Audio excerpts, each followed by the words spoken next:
She's a husband serial killer, yeah. She's got a taste, loves a fox and wolf, and never out of place. With a smile so sweet, she'll lure you in. But underneath, she's got a hunger deep within. She's the queen of the night, a lady of the hunt.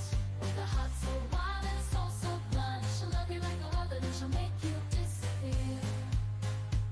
Oh, watch out boys, cause she's the one to fear. Raised by Cherokees and the Skinner brothers too. She learned their ways and she's got nothing to lose. Ex-law with a vengeance burning bright. She'll take them down, she'll make it right. She'll make it right. A lady of the hunt, with a heart so wild and soul so blunt. She'll love you like no other, then she'll make you disappear. Oh, watch out boys, cause she's the one to fear. She's sweet as honey, but don't be fooled. She's tough nails and she'll never be ruled. Her family's her strength, she'll defend them with her life. So don't you dare cross her, she'll cut you like a knife. She's the queen of the night, a lady of the hunt. With a heart so wild and soul so blunt, she'll love you like no other, then she'll make you disappear. Oh, watch out boys, cause she's the one to fear. So if you see her coming, better run and hide. She's a force of nature and she won't be denied. She's the queen of the night, ruling with her might. Oh, watch out boys, cause she's a dangerous delight.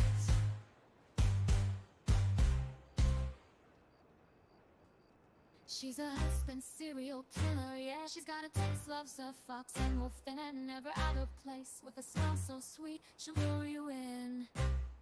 But underneath, she's got a hunger deep within. She's the queen of the night, a lady of the hunt. With a heart so wild and soul so blunt, she'll love you like no other, then she'll make you disappear. Oh, watch out boys, cause she's the one to fear. Raised by Cherokees and the Skinner brothers too. She learned their ways and she's got nothing to lose. Ex-law with a vengeance burning bright. She'll take them down, she'll make it right. She'll make it right. A lady of the hunt, with a heart so wild and soul so blunt. She'll love you like no other, then she'll make you disappear.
We're just waiting for him to show up.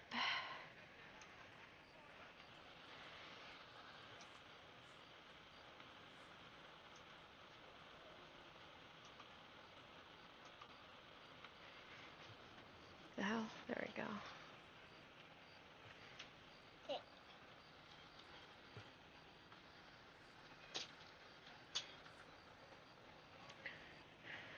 All we're waiting for is just for the defense to waltz on in here and come talk to me.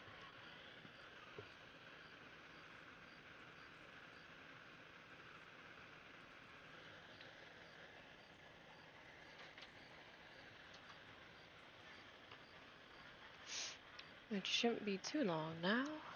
Should be on his way.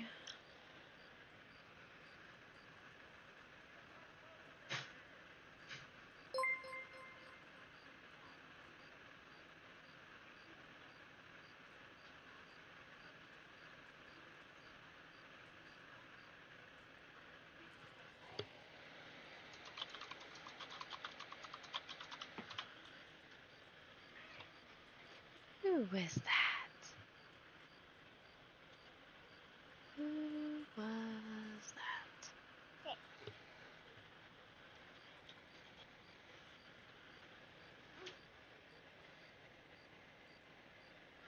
Ah, our desk clerk followed me. Hello. Hopefully this will be entertaining. We shall see.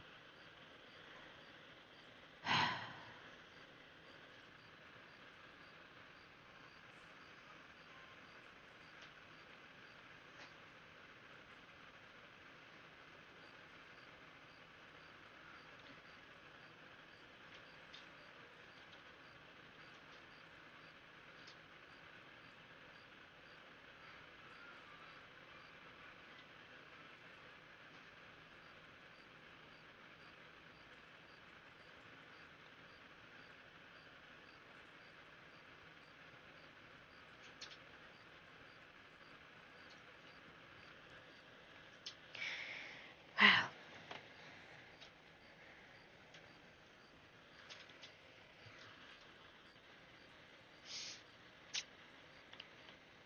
Damn good book we're reading here. Romance is spicy.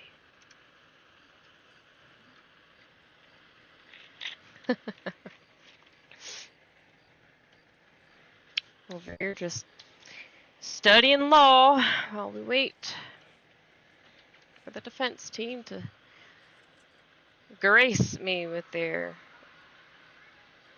Aspire company. Now I'm trying too hard.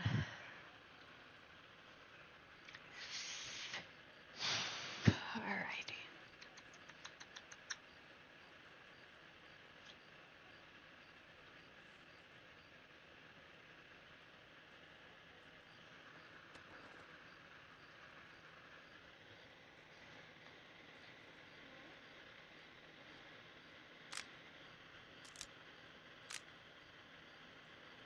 I don't like that sound.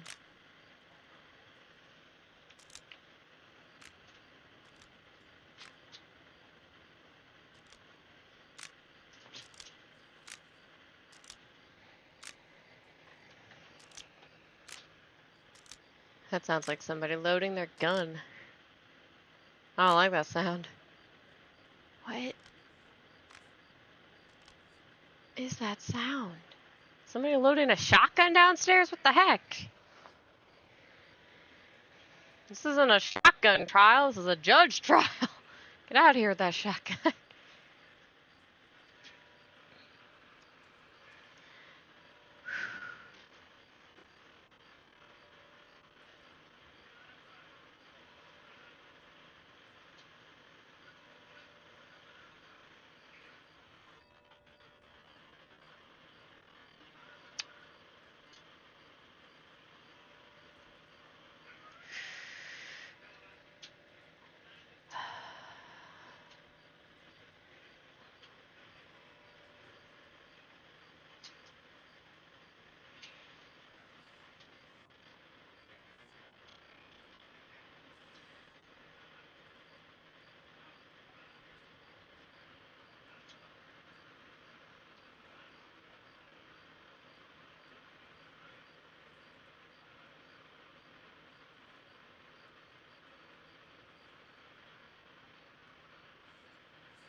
Alright.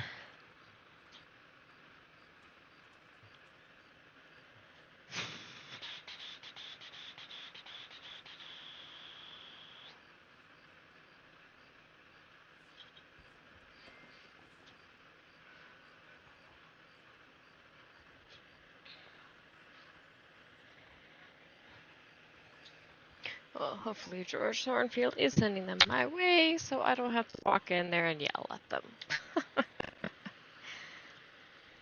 Get your asses over here and come talk to me. I want to give you a deal of a lifetime.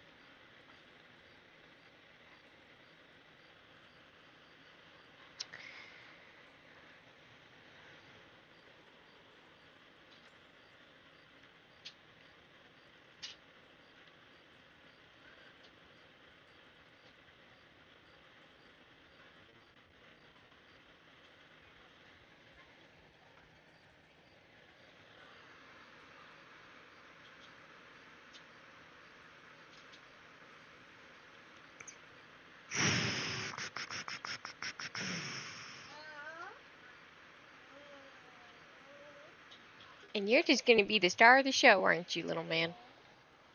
Yes, you are. How many trucks you got? How many trucks did you got? 1, 2, 3, 4. Is that number 5? 5! Okay.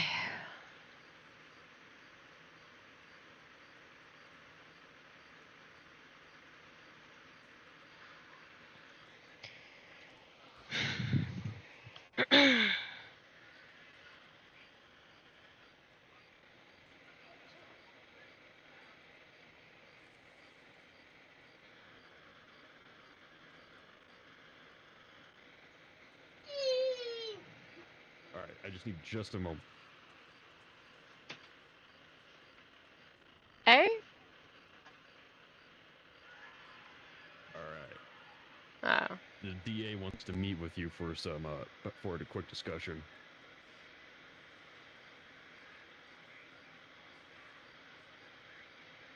Yeah, it's quite the process.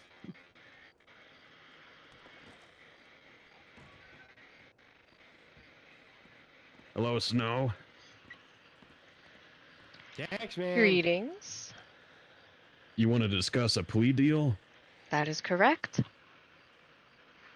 If you gentlemen could take a seat anywhere you wish in the room.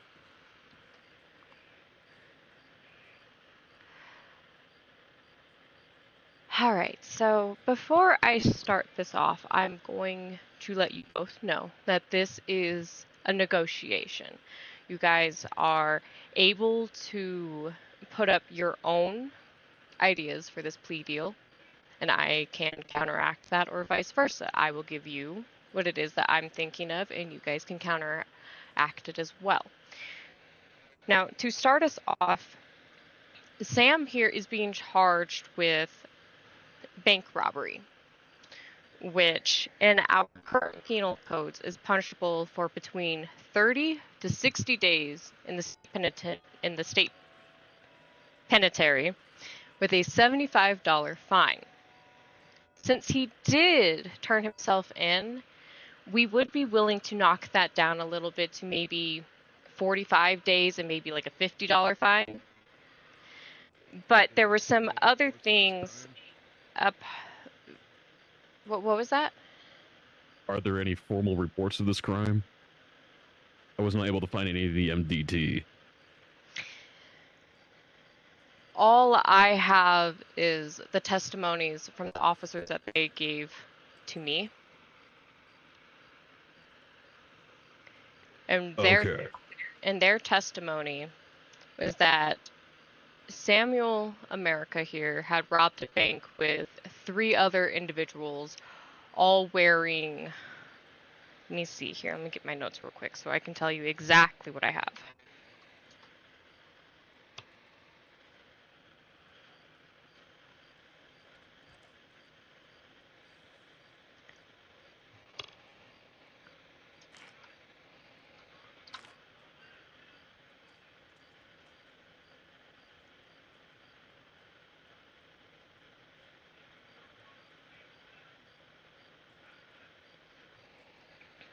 It looks like all three of them were wearing a blue shirt, blue pants, and a red tie, essentially almost what Sam is wearing right now. And they were all wearing some sort of bandana or a goggle and bandana mask combination. Okay, and they were only identified by name, right? The other three have never been identified. The other three have never been Okay. identified. So the only reason why we know that Sam was identified for this crime is because he turned himself in. And that's why Because I they said, fucking forced me to give a speech. I see. Well, this I guess being that's said, terms we'll have to discuss in trial. Yeah. Looks like there's a lot of blanks in your paperwork there, miss. as I was saying, he did turn himself in, and we are willing to reward that a little bit. So what you would be looking at if you were to be charged with this crime is it would be charged as a felony. You'd be serving at minimum 30 days with a fine of some sort. What I am proposing, because this crime did happen, and he did admit to robbing this bank. Now, he did say it was under duress. What I was wanting to propose to the two of you now is we'll waive the fine. He won't have to pay a dime at all. He would only have to spend 10 days in the county jail, not in the state penitentiary. He would have to spend those 10 days here in the St. Denis jail, just 10 days, if he was willing to give up the names of those who put him under duress. That sounds actually stacked against his favor. Explain? We already have the names in the witness testimony. What witness testimony? The witness testimony from JD and the one from Sam. Would you look at that? More holes in your story, miss. Well, Don't even this have all was the evidence. information that was never given to the prosecution. I believe that's the judge's fault. All of my information was submitted in a timely manner. I received absolutely nothing. I think I you was should talk also to the waiting to judge about receive that. something from you.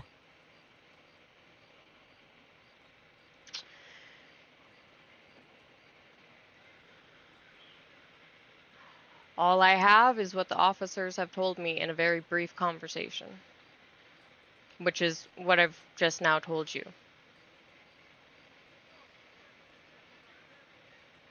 Okay. If I may interrupt. Yeah. Counsel, are we approaching a plea, or are we going to go ahead and begin our trial? We just We're- started discussing the plea.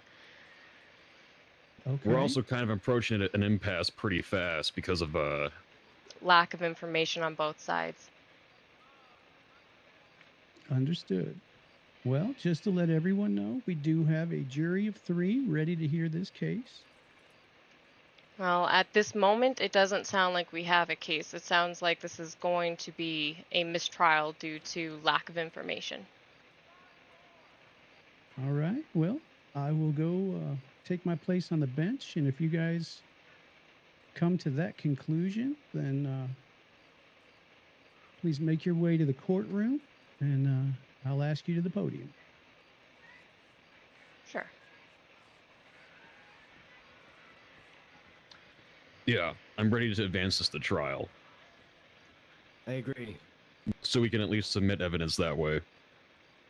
That would make the most sense. I will say there's a lot of words in both of these statements, so it might be a long one.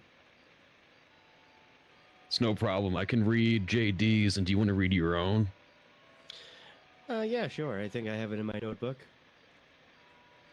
It's all good. I also have a copy of it if you don't have it. All right.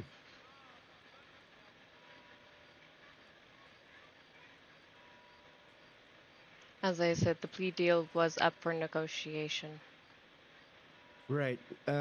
Well, Miss District Attorney, you know, I have a lot riding on this here today. My plans were to run for governor, and you know, if this case is to go through, then that just ruins my entire life. You see what I'm dealing with here? So I basically, understand.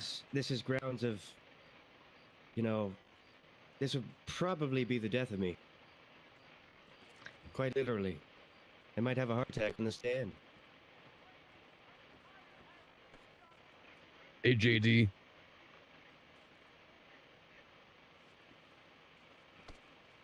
And who is this? This is the witness and also the hostage that the bank robbers tied up. My good friend Jack Daniels. More your throat working? information that was not given to the prosecution. Yeah, well, apparently the last judge, sucked really bad, and so he stepped down. He had all the information, but clearly he was incompetent and did not give it to his predecessors. No, he did not. And I was here when he was a judge, and I've been here since.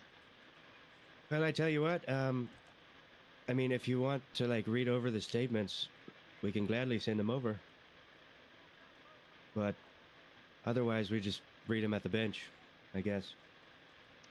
Well, like I said, at this point, I think our problem is pretty mute. Due to lack of evidence on the prosecution side, we don't have a case. This is going to have to go as a mistrial. Mistrial meaning Samuel America would have to walk free with no charges. That'd just be unfortunate. That would be great news, actually. I think. Should still put on some political theater because we do have a ton of people here. Yeah, that's true. We can try, but like I said, at this point, there's no trial. I mean, look at my side over here. None of the arresting officers are even sitting here with me. No, you're right. They were all downstairs checking my person. Of course they were. Of course. Yeah, this is a very messy situation for the state, I must say. All the stress that it's put on you, sir. Yeah, I'm losing hair. All right. Do you want to begin trial? I suppose so. See, I wasn't this bald before, Jack Daniels. Do you remember? Yeah, I remember you had a nice flock of hair. Kind of like mine. Yeah. But... oh, well. Maybe it'll grow back one day. We can only pray. JD, before we start trial, do you want to read your own statement, or do you want me to read it for you? Oh, you're probably more than welcome to read it. I do have it here in my pocket as well. At least the one that I believe I provided. Go talk to Falcone. No, this is a court service, man. Sorry, is that going on? Who's talking? How you doing, man? Howdy, man. Hello. Jeez. This is not looking good for us today. What makes you say that? We don't have information. You sound like a machine. Man, you sound like you have a laryngitis. Feeling sick today? I do once in a while. It's kind of hard to get rid of. Not much I can do about it. I suffer from the same It's medicine disease. right Man, what's now, going isn't on it? over We'll there? get all of it gone. Stand at my table. What makes you say we don't have a good shot today? We don't have information. About what? Anything that had happened. There's no report. Nobody came and finished their testimonies and their statements with me, so. I bid you good day. Were the arresting officers not giving you testimonies to you? Freedom America. Nope. Thank you, Steve. And on top of that, the defense side of the case never gave me any information. I was never Oh, I'm given sorry. anything from their side, so. At this point, it is a mistrial, but Do I just stand here? Or... here we go, I guess. Yeah, that's fine. All right.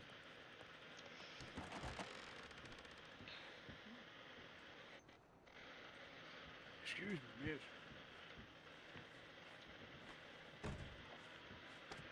I think What's that? there's a thing or two that we can pull right now. We won't. Come on in and have a seat in the I don't know if gallery. you read, but our You can testimonies join can us be today, sir. given at any point. That is Your, true. Your statements can be given now, and you can. I would just like to point out the man on my left and the man on my right are. I'm representing both. Well, if you are willing to give your testimonies right there in the courtroom, that would be helpful. I don't believe Yeah, we of have a court course. case Well, for Mr. Daniels. I at was this point. the reporting. No, but he's involved I with was- one of the witness testimonies, so I'll have him read it. God, dang, that's a strong note right there. Or I'll be reading it on his behalf. My bad. Yeah. Well, I'll give my testimony. So sorry. I think the judge is Alright. fair enough. Go ahead and Alright. grab notes for you. Please do. Susan Remember, Daniels, don't get heated. yourself Don't get into emotional. the courtroom when Be you can. respectful. Address the judge as your honor. I want you guys to look like the star of the show, alright? Of course. You're a little loud back there. No offense. I'm not even speaking that loud. That's crazy. Oh no. The voice is Oh, behind is us, sir. there a conversation? Is it Sam America or Samuel America? Samuel America, but I think he goes by Sam. If you're sitting in our gallery, which I would expect everyone to make their Are way you to the starting gallery about and you? have a seat. So Oh, this yeah, is this- not this a is- standing room only. Yeah, let's just go in. Don't you need to call? Dokes, you Please were an keep any arresting side officer, right? comments or Shit, I can't find his conversations records. I to don't a remember. whisper. I'm gonna have to reread it while we're And going. when someone's giving testimony, please keep those conversations stopped. Damien and I will keep watch and keep order in court while y'all two give your testimonies.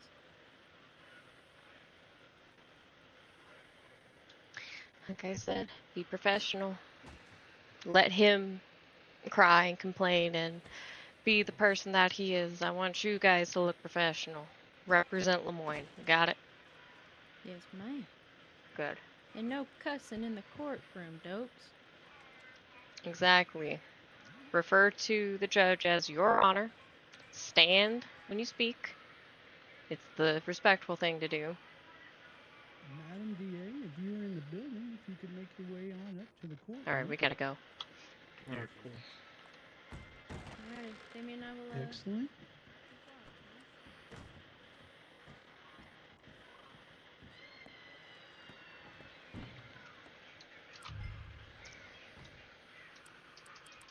All right. At this time, I will call this session to order. My name is Honorable Judge Silas Thornfield.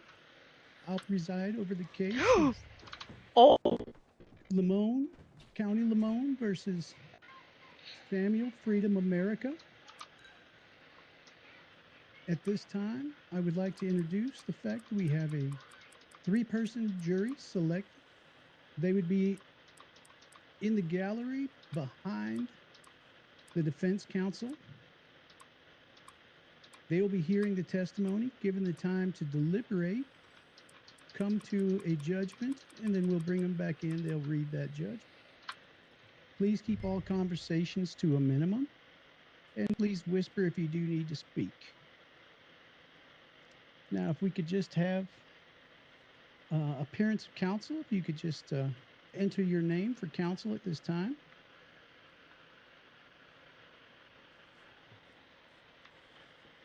Sir?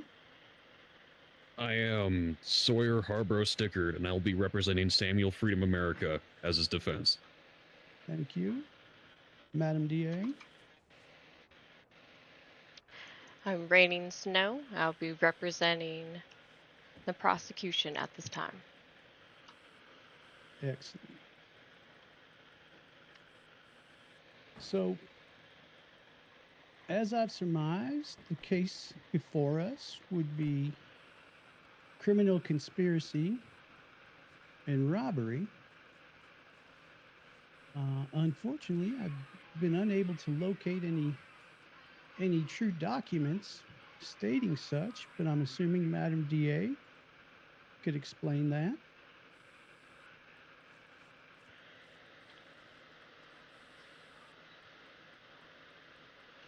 Yes, we do have a written record. It is just not quite on paper at the moment.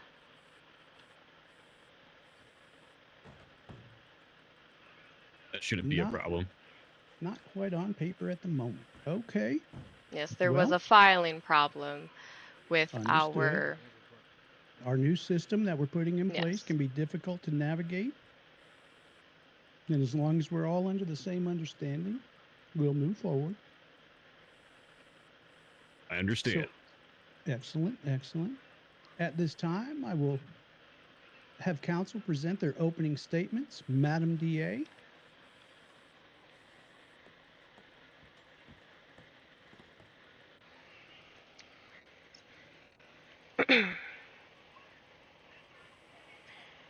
Oy, this is not going well.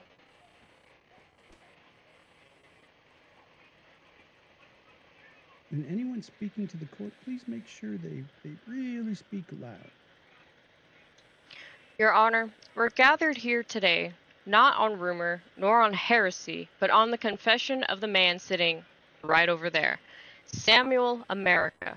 He rode in with 3 others into the Rhodes Bank, armed and ready, and took part in what folks around here rightly call a robbery.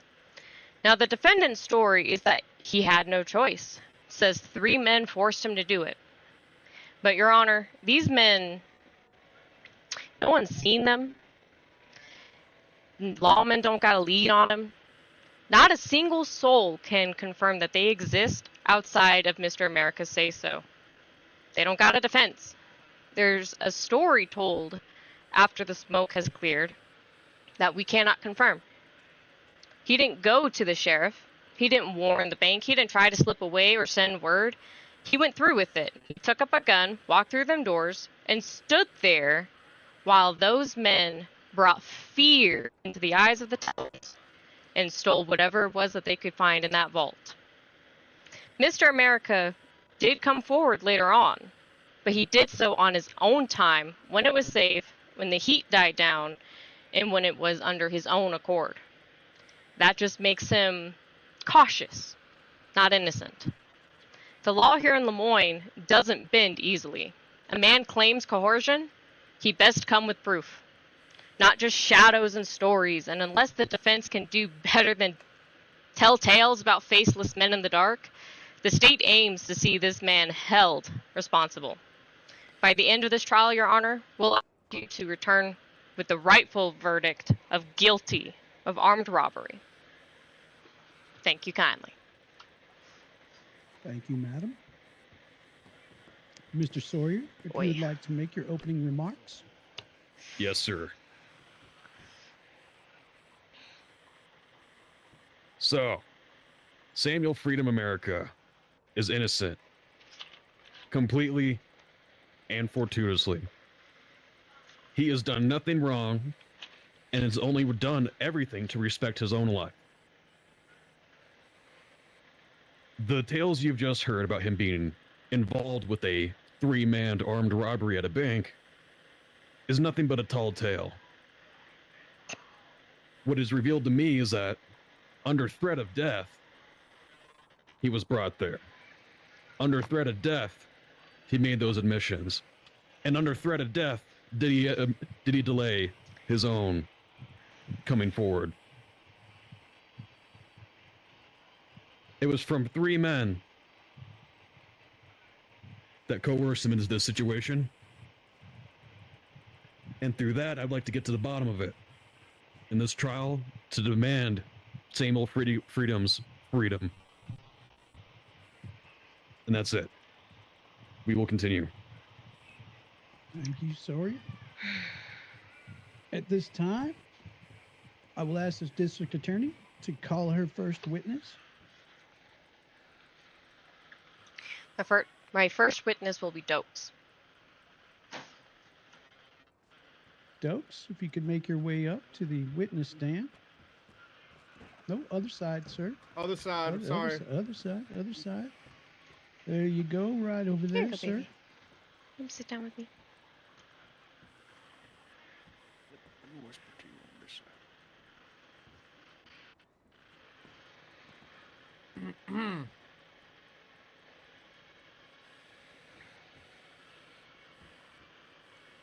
Mr. Dokes, please understand you are under oath.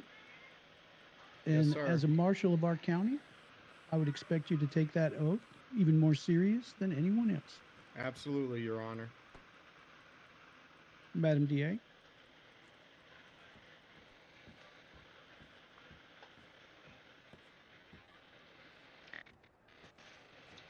Alright, so before we begin, could you tell our beautiful jury over here your name and your rank so they may know who it is that is speaking?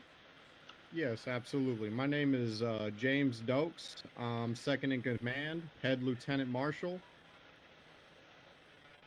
And how long have you been working here in the state? I've been working here for a few years now, more than I'd say 5 now. So it would be safe to assume that you've dealt with many different criminals and many different crimes, is that correct? Absolutely, that is correct. So tell me, what is your first impression of Sam? Sam, first impression being, like, what do I think of him when I first saw him? Sure, let's go with I thought that. he was an interesting person, you know, kind of loud, would strut around through town, being real loud, causing issues.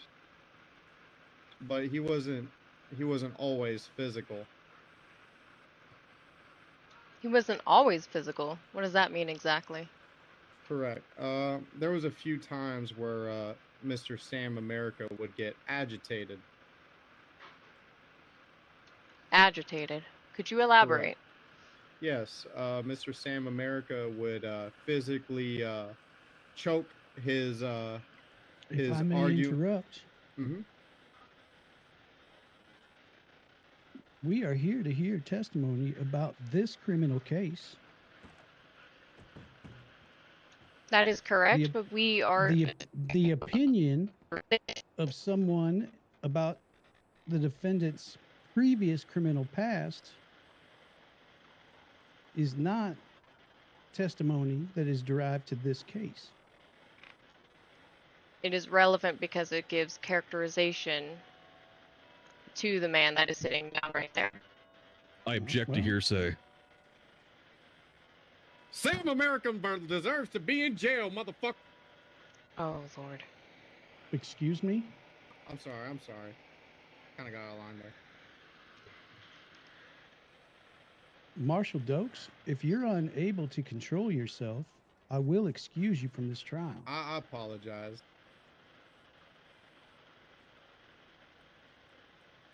Madam DA, I'm going to give you some leeway for this, but we're not going to talk about specific criminal interactions that have happened prior to or cases that will be heard in the future.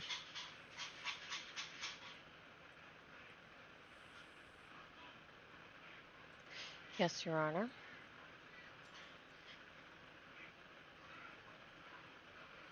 Please continue. Now, Dokes, could you explain to us what you saw the day of the incident?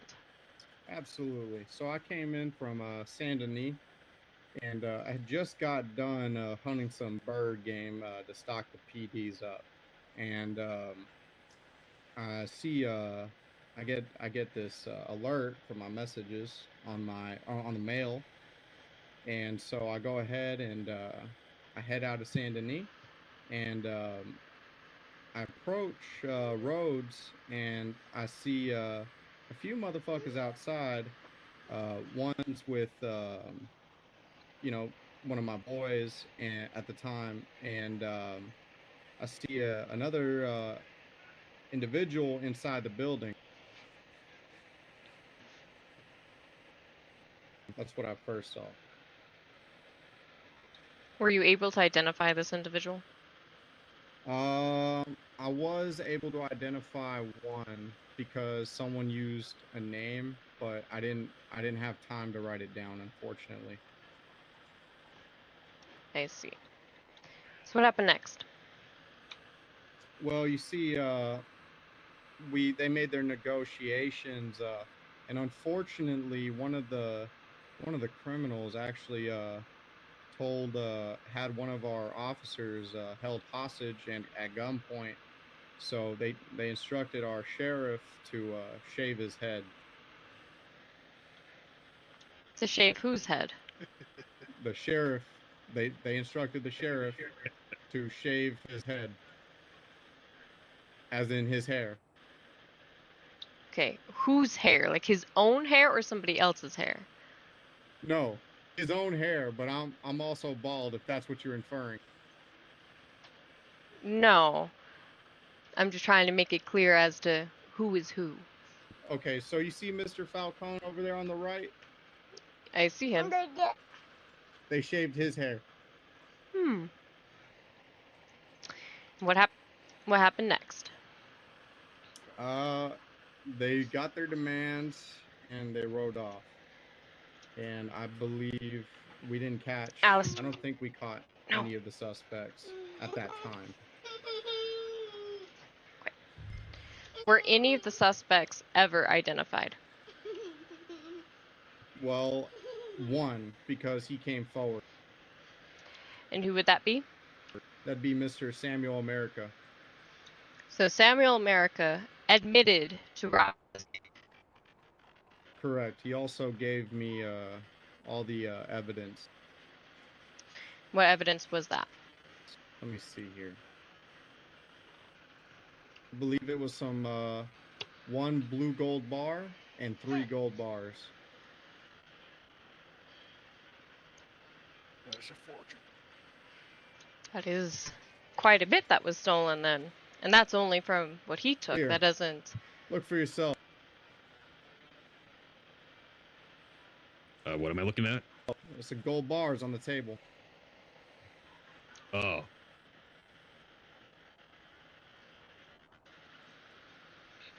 Sit down. Continue. Ouch. Did Sam ever identify the other gentlemen that were with him? No, he didn't. He kept saying that he's doing this because it's the right thing to do. I see. Did he ever provide any proof that he was coerced or forced into this crime? Proof? No, I wasn't given any notes or any firearms or anything that was used in the crime, so I couldn't say that. Could you say that it looked like he was being forced into this crime? No, not really. What makes you say that? Well,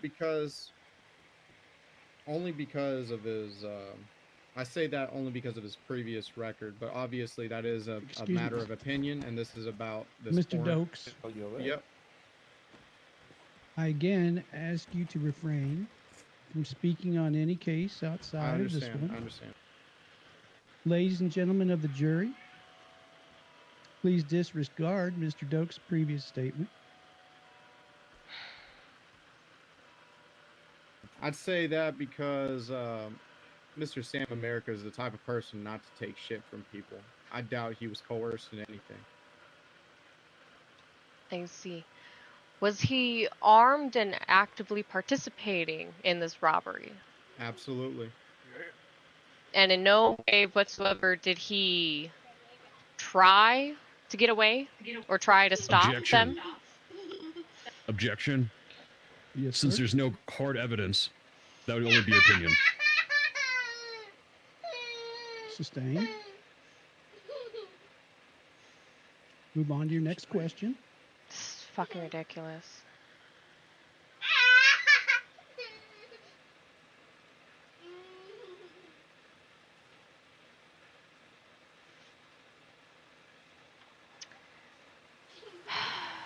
it's not always just a matter of fucking opinion, but, you know, what they saw. Is there anything that you wish to add to your statement? I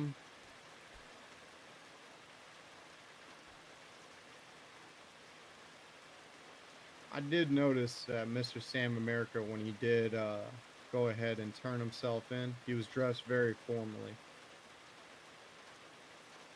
And how was he dressed before? I can't really recall that, but I don't believe he was dressed formally before. I can say that.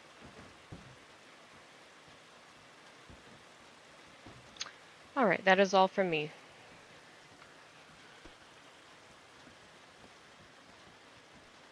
Sawyer? Nope, Mr. Dokes, please remain. God, let me speak. Apologies, you're Your going Honor. next. Cross-examination, Sawyer? On my way.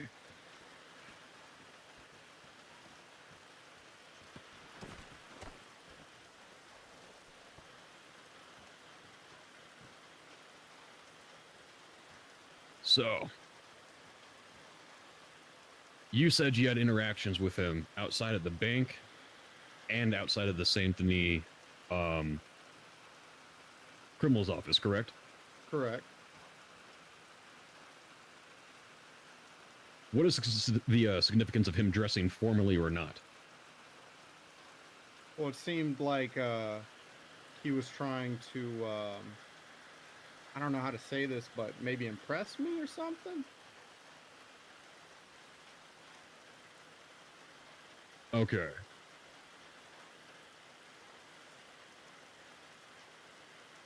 We'll move on to the next question.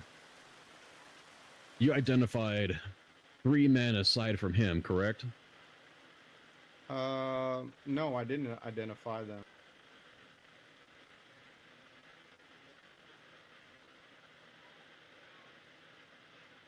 All right, who was present at the bank? We do know Samuel America, but the other two I'm unaware of. How many individuals were accounted for? I don't need names. Inside the bank? Yes, who there was 4. who were the accomplices, I should ask? The accomplices, I have no idea. Like I said, it was just 2 other people and then Sam America, and then I want a number, not an identification. I understand. There was 3. Okay. Was the man standing right behind me present as a hostage? I don't believe so. God damn it, Dokes.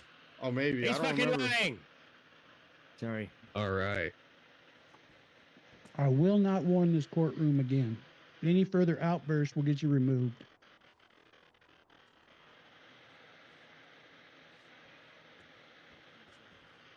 So much time I've been questions. You know what? I end my examination here. I think I got all I need. Excellent. Mr. Dokes? I'm sorry. Pardon me. You are excused, Mr. Dokes. Thank you, Your Honor. Madam DA, please call your next witness. That would be Henry Falcone.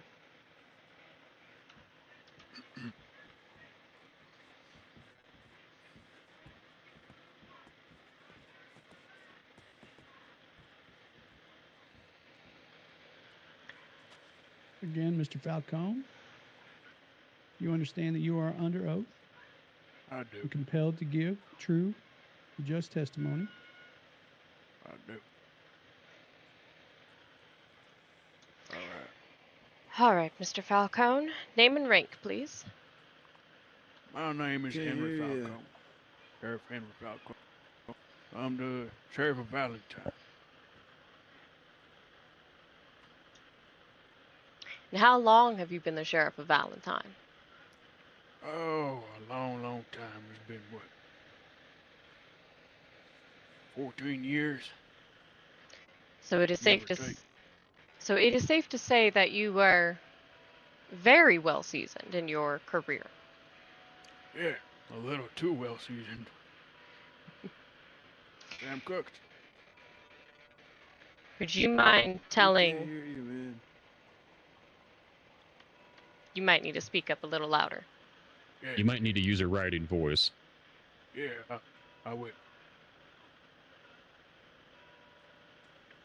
Would you mind telling the jury and those who are witnessing what it is that you saw the day of the crime? Well, the day of the crime, we got alerts of the bank getting robbed. Obviously, the people of Rhodes had sent that message for us to come by. The moment we arrive, we can clearly see the people through the window who's about to rob. We start shouting, and we address who we are. You know, we do we assess the situation, and then they swing the door open fearlessly. And guess who it is? It's Samuel Freedom America and 3 more goons. I don't know who they are. They were all mixed up except for Samuel Freedom America. And they claimed they had a hostage with them. We asked them to show proof. They showed us Mr. Jack Daniels over there, laying down on the floor with a gun pointed at his head. The man holding the gun was Samuel Freedom America. Mr. Sam then continued to give a long, wide speech about how he's cutting the middleman and he's going to farm taxes through the bank. He no longer will need to get the money from the people. He's going to get it from the people's votes. Then, after that whole thing happened, we asked him, what do you need? You know, he seemed like a big, mean villain. We asked him what he wants from us. You know, all we really care about is keeping Mr. Jack Daniels' hairs untouched. He later proceeds to tell me to go shave my head. I asked him, are you serious? Why would that be something they want? He did not discuss with his affiliates. He just came up with the idea on the spot by himself. Then later on, I do run to the saloon real quick when I barge in. I grab the razor from the barber's table, without really wanting a barber. Then I shave my head instantly. The razor was not very sharp. I cut up my head all bad. And till this day, I can't grow my hair back. I don't know if everybody here knew me, but I had luscious, long hair, and now it's all gone. And to show y'all, I'm gonna take my head off. I still can't grow the hair. I got some kind of illness now because of the razor scars, something called alopecia. And after that whole thing, I come back, they all laugh at me. Hold on, can we pause real quick? Are we able to close the curtain behind him? His head's really shiny and it's hard to look at. Your Honor, they're making fun of me. Sawyer, that's unacceptable. Apologies. All right. Go on, Then sir. I take myself back to the bank and I show them, and I'm like, all right, let them go. And at that moment, it was me, Dokes, and Division Chief Ghibli. Then after they do that, they decide to actually let the hostage go because they were done robbing the bank at that point, I assume. And Mr. Samuel Freedom America comes up with another funny idea. He tells me to take off my pants. Then, I had nothing else to do. I had to do it. Otherwise, they would have shot what I consider a good friend and a very strong man in Valentine, Mr. Jack Daniels over there. So I take off my pants, make a fool out of myself just to keep this man's, just to save his life, I take off my pants. So does, I believe, Dokes or Ghibli. One other does take it off. Then they get on their horses and they get away. We had an agreement that we were not gonna chase them, otherwise they're gonna hurt the witness. So we let them go for a minute, and we chase after them. The person who got on the horse was Mr. Samuel Freedom America. He got up on the horse and he had somebody else with him. Mr. Samuel Freedom America escaped and he helped other people escape. He didn't just run by himself. After that, I couldn't catch up with them. My horse got too tired from the ride from Valentine roads. We came back and then we assessed the situation. And Valentine, as Mr. Dose said, that he came by to the jail cells and he gave himself up. At that time, and I want to say something, right? The reason it is relevant that he came by dressed up all nice in a suit is that he had time and he had the freedom to run away. He wasn't being held hostage or forced to rob this bank. They let him go somehow after he was being forced. They let him go with the rest of the reward for some reason. Who gives a reward to a hostage that they were holding? Tell me that, Your Honor. I've never heard of such a thing in my life. Objection. Speculation. Sustained. All right. Sheriff, we cannot offer opinion as testimony. Indeed. Ladies and gentlemen of the jury, please strike that last comment. Okay. Well, that's really all that happened that day. Yeah, that's pretty much it. Would you say that Sam America was leading this bank robbery? He was indeed leading the bank robbery. At any point in time, did you see his fellow culprits hold a gun to him or seem to force him in any sort of situation? No, not at all. Did They it look seemed like... It looked like they were friends. It looked like they were affiliates and that they planned this whole thing together.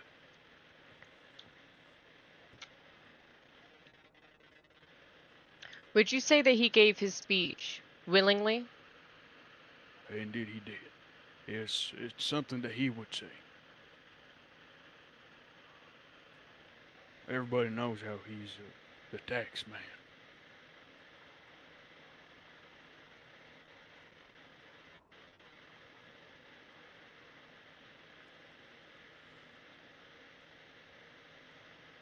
How long would you say it took for Samuel America to return back to Valentine to turn himself in? No longer than 20 minutes, I'd say. 20 to 30 minutes. Is this 20 minutes after you last saw him, after he was able to get away, or after he was done robbing the bank? Yeah, after he disappeared in the woods, near Lemoyne, near the bayou, he disappeared into the woods, him and his affiliate. I don't know where the rest of them went, but couldn't catch up with them. Went back to Valentine, and I'd say from that point, it's been like 30 minutes until we saw him again. Would you say that 30 minutes is long enough to not only escape, but to also change his appearance? If he had his nice, fancy, folded iron clothes on standby, then it would be, but I can't imagine a world where somebody would just have a perfectly fitted three-piece suit on standby. Did he happen to be wearing that suit during the bank robbery? Nope. He was wearing something else. He was wearing a blue long coat, I believe, sky blue, not like this one, slightly lighter in color, if I'm not wrong. Could be wrong, but I believe he was wearing a sky blue long Objection. coat. Excuse me? I think somebody sneezed. Bless you. Thank you. All right. Go on.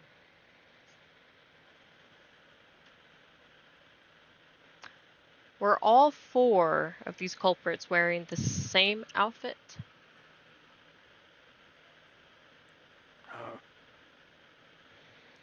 Alistair, They were no, wearing. no, Yeah, no. it was more or less the same. I do not recall. Stop. It was my vision is very. I really cannot remember. They were wearing clothes that resembled a uniform, but they weren't wearing the same exact Stop. thing. They had different versions of the same outfit. While Mr. Samuel Freedom America had something else completely different. Child, stop it. Oi. Honey, you can't be slapping my keyboard right now. Alright, next question. With your experience of however many years you said it was, would you say that this robbery was premeditated in any way? I'm sorry. What does premeditated mean? Means that he planned it in advance. Oh, yeah, indeed. Very likely. It seemed that he had Objection. everything put together. Speculation. Well, For fuck's sake. Sustained. Your Honor, I don't Ag- understand how again- this is speculation. All right. Well, This Sheriff, you can't make an assumption on why he was dressed a certain way if you don't have facts to back it up. You can make the statement that he was dressed differently than the others. You can make a statement that he was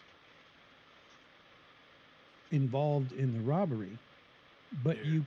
you can't make statements that speculate on what he was thinking or why he was doing.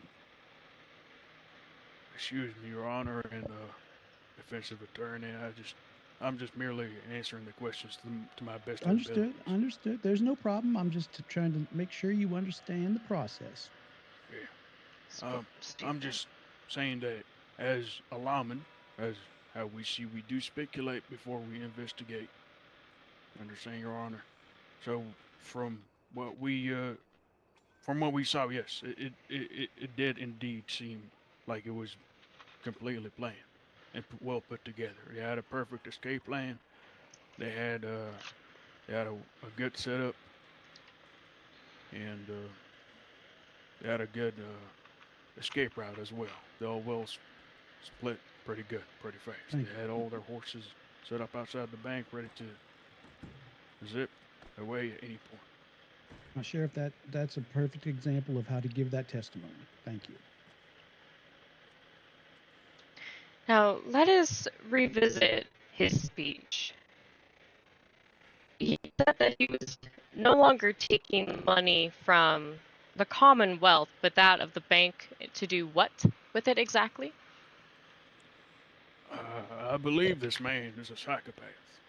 I think that he thinks that he's the person I think he represents. I think he believes he represents America, the United States, and he's the one collecting the taxes.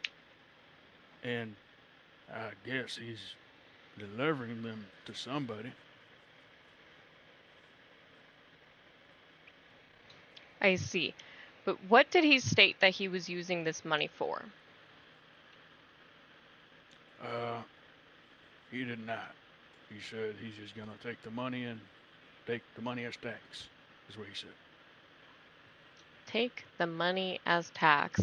Now, what would a man like him do with taxpayer money? I ain't got a clue.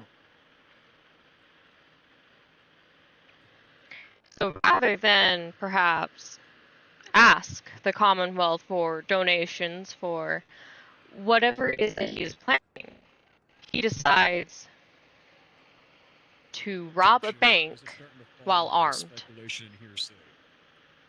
No, this is still stating the facts of what we're saying here. You're asking the witness to give his opinion on what this gentleman I'm might not use asking the for money opinions. I am asking for the facts. I'm not asking for what he's using the money for. That's not the question. The question was, instead of just asking the Commonwealth for donations, he chose to rob a bank to get these funds. That's the question. Ma'am, that's a statement. No, it's a question.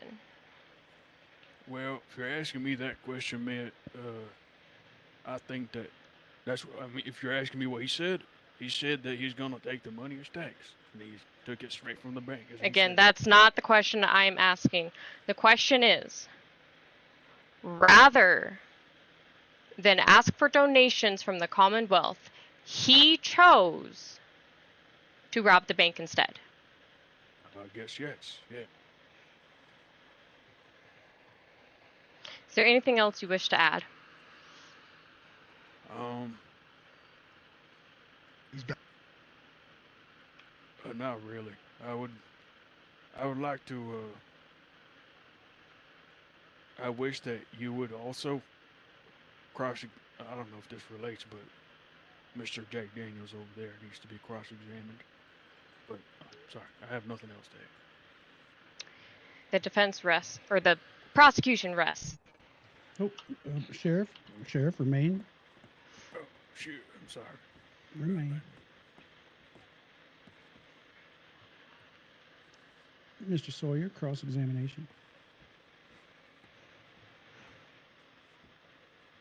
So, let's go back to the beginning of your statements.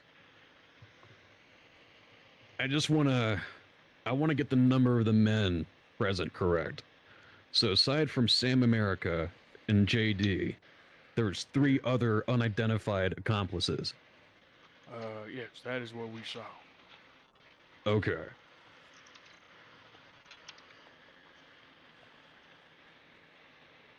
Now, these accomplices, were they directing Sam America or JD in any way at all? Not at all.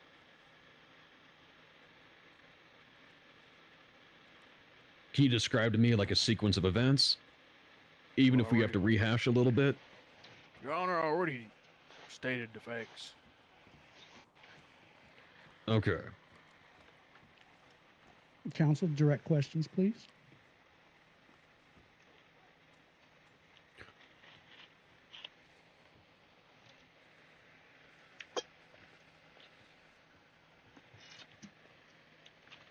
So, you said it took him 20 minutes to arrive to turn himself in? Yeah, more or less. It was within the hour.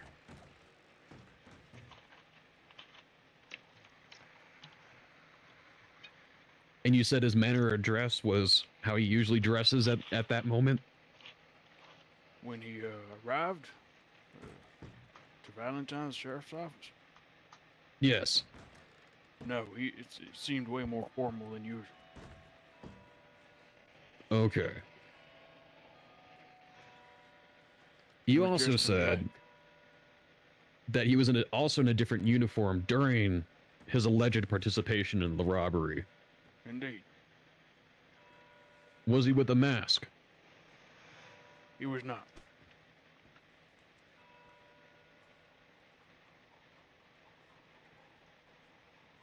Were there any extra items on his person, like a note or some sort of like blade against him? Anybody threatening him? At the moment of during the robbery? Yes. A note, you said? Yes. Was he carrying any notes? Well, we did check his pockets during the robbery. Okay. So you said you're friends with Mr. Jack Daniels here, right? I would say acquaintance. Yeah, I know Mr. Jack Daniels. We're very cordial. I say hey, hello every day. So would you consider this man credible?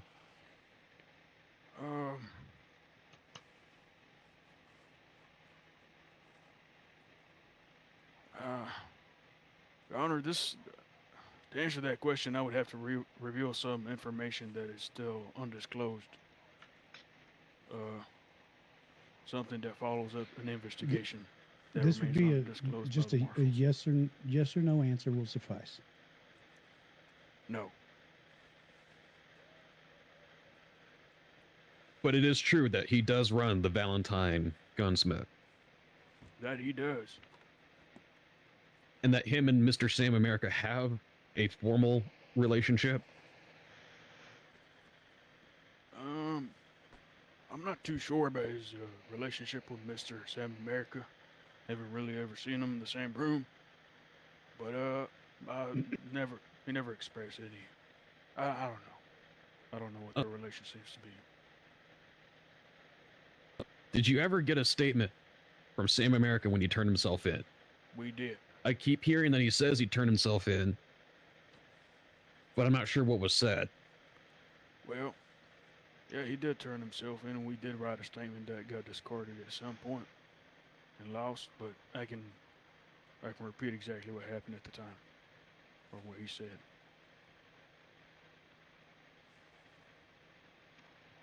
All right. If you can give us the rundown of what was discussed. Well, he approached us, and to our shock, he was very apologetic. He wasn't threatening at all. He came by the office, and he came from the back door. Dokes greeted him, and he admitted to all that had happened. And he said that it wasn't his fault, and he was forced to do what he did. And at that point, we wanted to take it up to court instantly.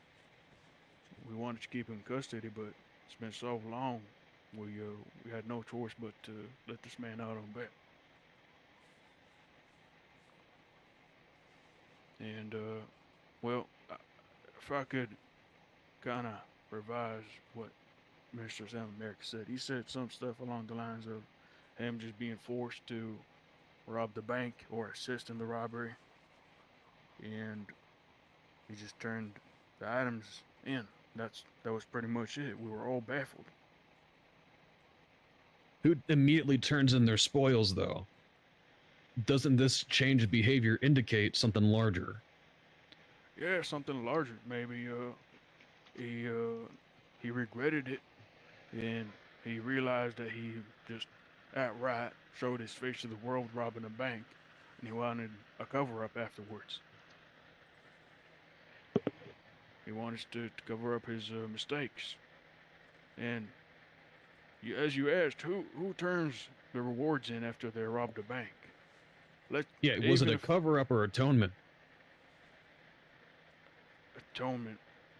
Regardless, atonement, that means he still robbed the bank.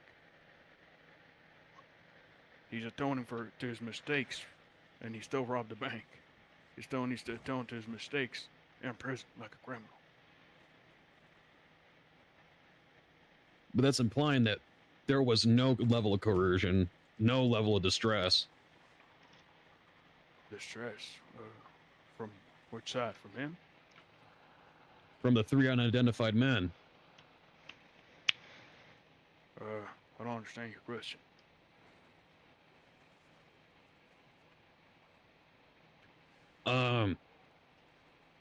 Hold on. Thinking about how to phrase this.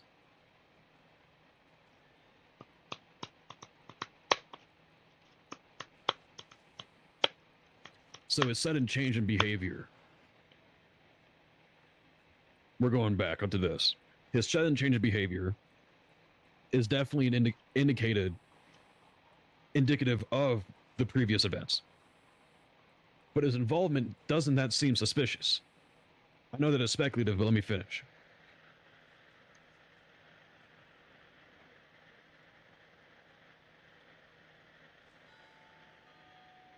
There is a missing element here. Objection, it's speculation. Sustained. Direct questions, Mr. Sawyer. Yeah, I don't get what you want, man.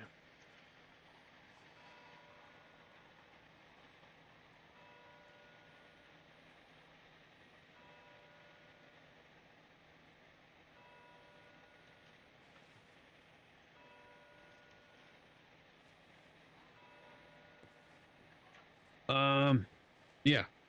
I am my examination. Excellent. Sheriff, you may stand down. Wait, I have one final question, if I may. Redirect.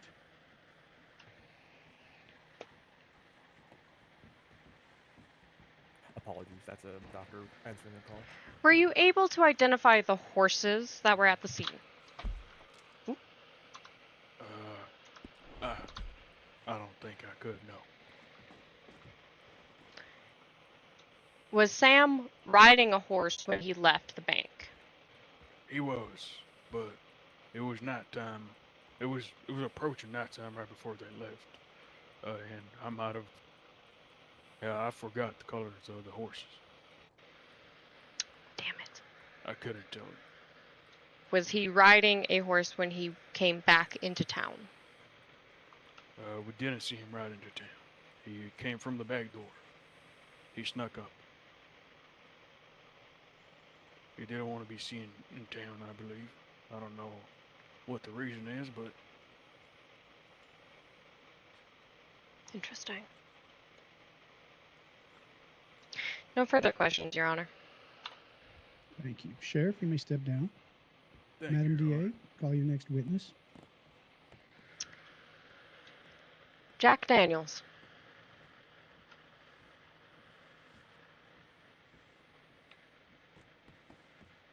Mr. Daniels, Yes. please come forward.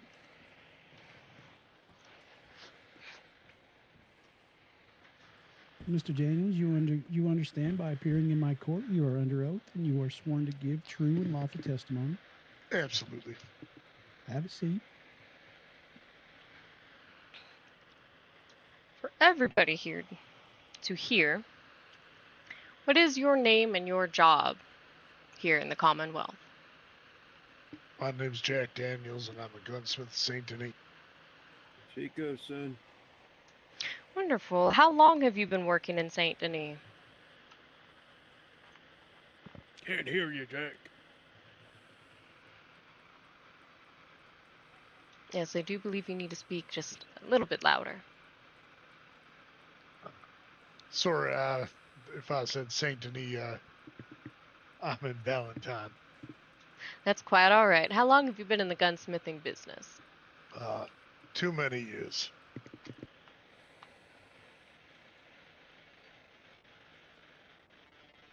Have you ever been a conspiracy of a crime before? No, I have not. So it would be safe to assume that you are a law-abiding, honest civilian. That would be correct. Would you mind telling me the events of this crime from the moment that you were captured until you were released? Well, I do have a full statement that I did write out. Let me just...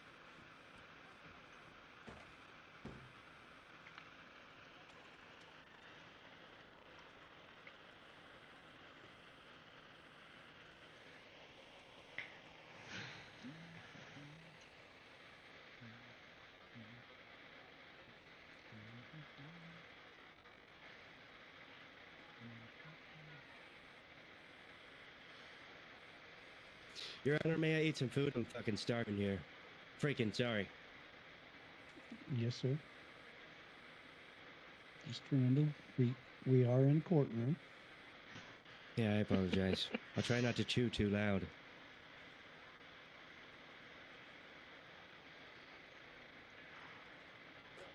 Mr. Daniels.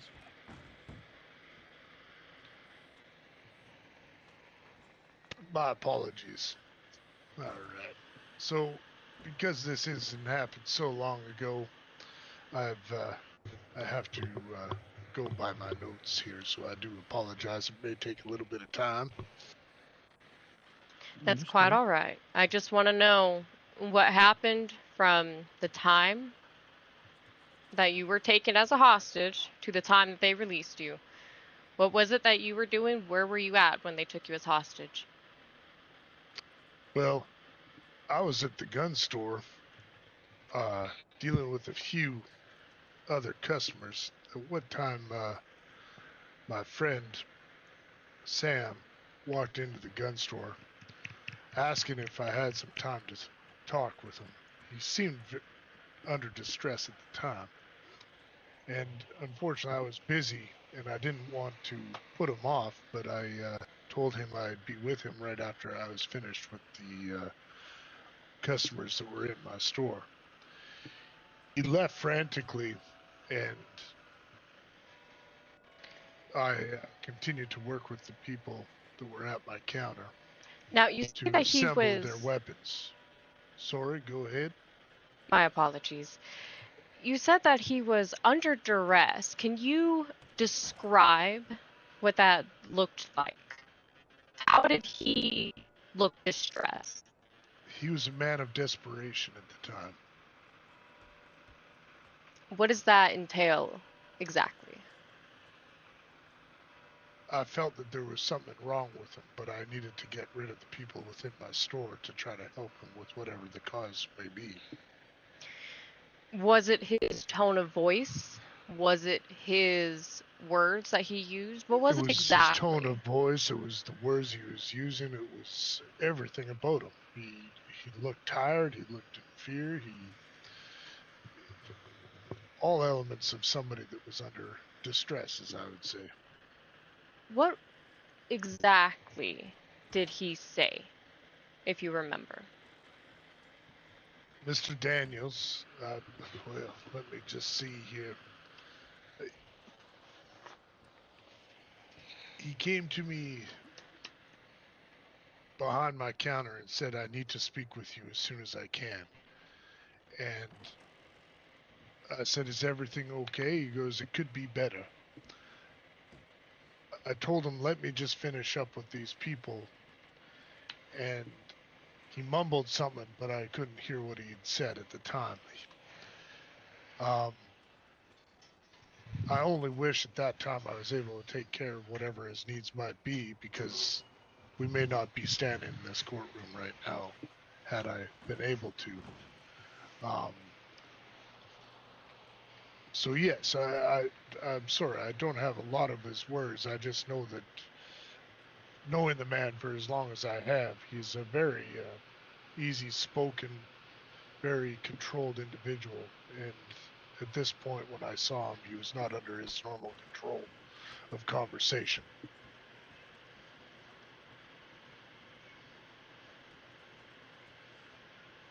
Could you describe your relationship with him?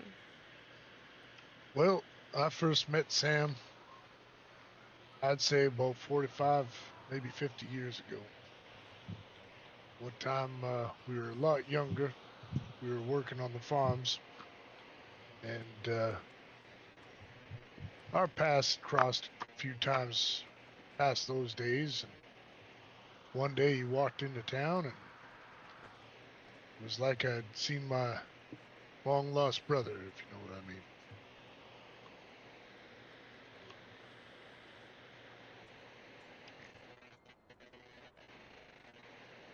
Has he ever done anything to harm you before, or put you in harm's way?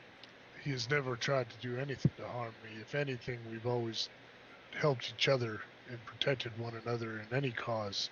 I remember back when I was a lot younger man, and I was in time of need, he did everything he could to help my needs. And at that time, it was putting together some money from my first gun store. He was able to help raise some of the money from the community because he had great trust with the people of that community, and was able to front me the money to get that going. For that, I was ever indebted to him. And over the years, I'd paid him back, and we've continued to always have one of those style relationships. I know if I needed anything, I could call on him, and he'd be there for me just as I would be there for him.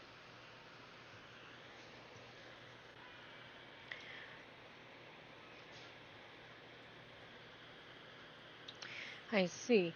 So one might say that the two of you are quite close. I wouldn't say that we're close. I would say that Well, if you were able to depend on one another, that would entail that the two of you have a close bond. yes, well, I'd say that we have a bond, but I have not seen the man in about 20 years until about a year ago. If anything, I'd say that we became friends and a business partner as times went on. I see. So how exactly did you end up as his hostage?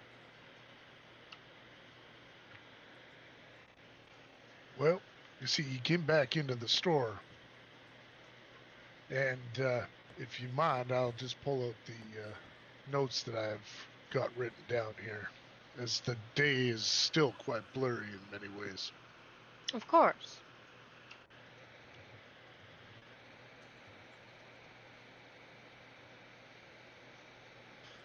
So I'm just going to start from the beginning because I think it all just goes into one. So, Jack Daniels, longtime resident and tradesman of Valentine, New Hanover, submit this sworn testimony in direct support of Mr. Samuel's story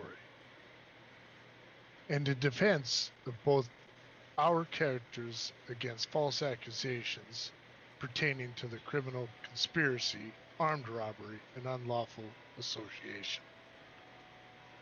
These claims, born of misdirection and the wicked designs of armed scoundrels, threaten to upend the lives of an honest man whose only crime has been civic duty and business integrity. The narrative I offer herein is not speculation nor hearsay. It is grounded in lived experiences, recorded in sequence, and support by public interaction that can be corroborated by others of sound repute. I trust this court to discern the truth from speculation, and I intend to provide the former without embellishment of this omission. On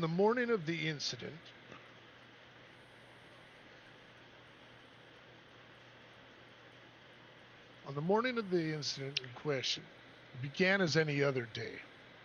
I had awoken in the rear room of my gunsmith in Valentine, being in a town where I ply my trade with honest hands and a well-earned clientele.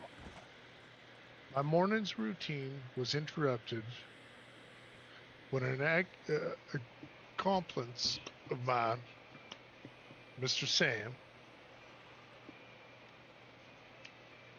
entered the shop in a state of distress. He appeared flustered, explaining that his horse had gone missing. What the hell was that?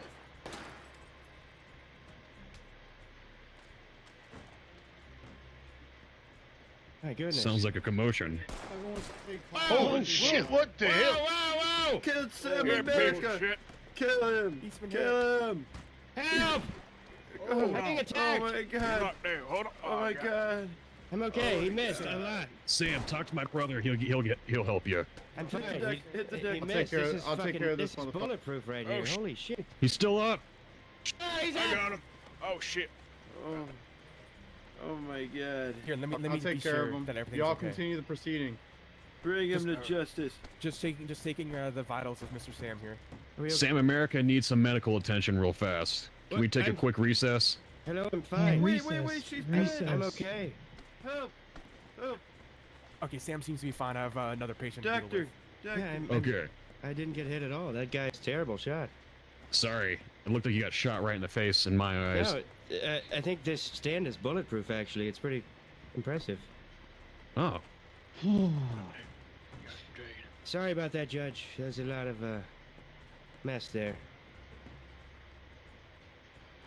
That guy was sure Hey, can I talk to you for a moment? angry. Yeah, as of hell. course, If you're he gonna was be as good okay. of a shot as he was angry, guy's- we'd all be dead. Judd, you're a hero. Yeah, I can assure you, I've never met that man in my life. That was absolutely insane. Are saved you everyone's okay? You life. look like you're bleeding. I don't know if You're a I'm hero. alright. You were unarmed and you. I don't faced know. it, kid. Somebody's walking stressed. around and What a great word. dropping blood Thank all you. over the Not place, and I me. can't Let's tell just- who it is. Just It's I either think that was the you man that was or just carried it's out. everyone Falcone. take a moment. Everyone take a moment. John just saved our lives. Adrenaline's high. You Everyone all just right, Judge? feel. I'm fine, sir. I'm fine. All right. I'm fine. Let's check ourselves, make sure we're not bleeding, we're not leaking anywhere. We got medical professionals to see to us. Seems Mr. to me like these Daniels, law dogs are you hired an okay? assassin. Diff. Now that is speculation. Jesus Christ! Why would Hey, you we're in say such- recess. We're in recess. We're in okay. recess. Yes, so can we not say statements like that in this courtroom, please? John, you saved us, man. Mr. Jesus Daniels, fucking Christ. Yes. are you okay? Are you able to continue? I'm a little He saved stressed our at the life. moment, but Um, Dropped in the blood. To me, it looks like he Alright. might be bleeding. Can we have a doctor at least check him over? Yeah. There's a doctor working on another gentleman right now. There we go. Doctor, can you please take a look at Mr. Daniels here? My Yes, sir. goodness. What's wrong, baby? go over here. What you got? Yeah, I think. I got a sip. You want a bottle? I think I'm all right, but I feel very stressed.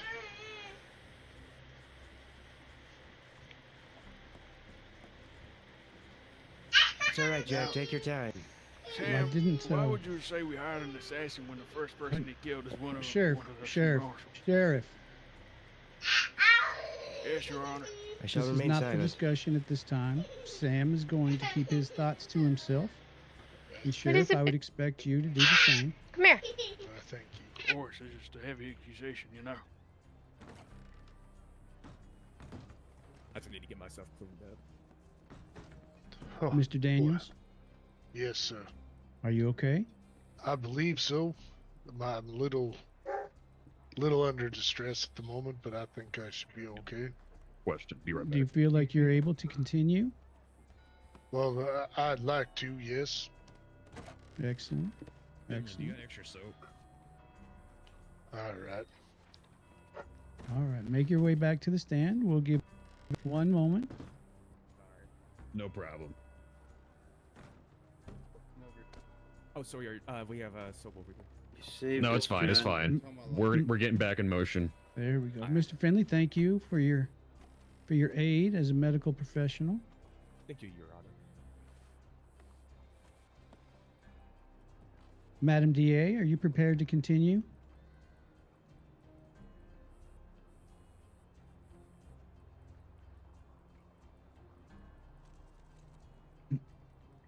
I'm sorry. It may be my ears. Yes, but I am. Yes. I'm ready to continue. I would like to Excellent, hear ma'am. Jack Daniels' testimony. The rest of it, that is. Yes, ma'am. Thank you.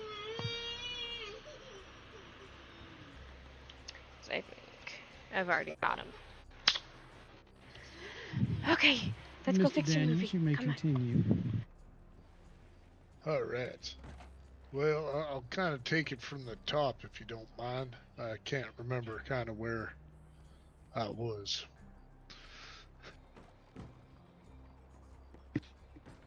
So, the morning in question began like any other day. I had awoken in the rear room of my gun shop. Valentine, being the town where I ply my trade, with honest hands and a well-earned clientele. My morning routine was interrupted when an acquaintance of mine, Mr. Samuel, interrupted me Excuse me, I'm sorry. when he entered my shop in a state of distress. He appeared flustered, explaining that his horse had gone missing and that he was in financial hardship. I told him I'd be with him as soon as I was done with the clients. And he was continuing to act in fear and seeking more assistance.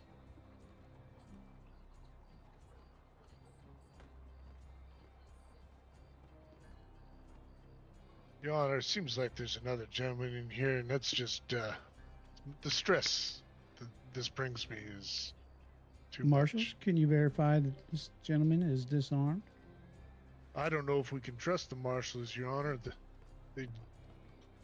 How did this gentleman come in and shoot up the place already? Well, Oh, let's he allow checked them at to the do door. their job. Yeah. Hey, excuse me. Mister, could you come with us real quick? Slippery chairs.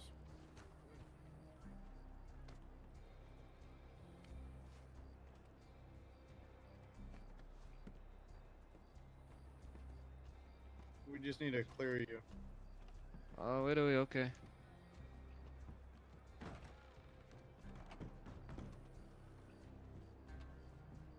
Gentlemen in the poncho, if you make your way to the gallery, please. We're not going to be standing in the courtroom.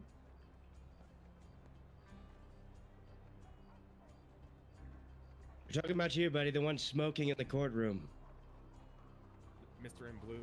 There you are.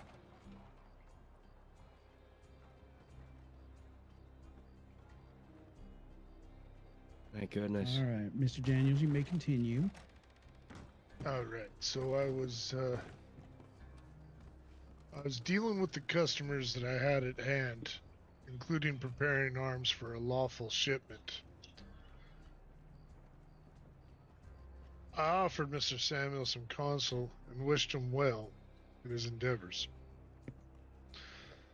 Our exchange was brief but cordial, and I returned to some of my duties. A few minutes later, Mr. Samuel returned, in continuing fear of what situations he was under.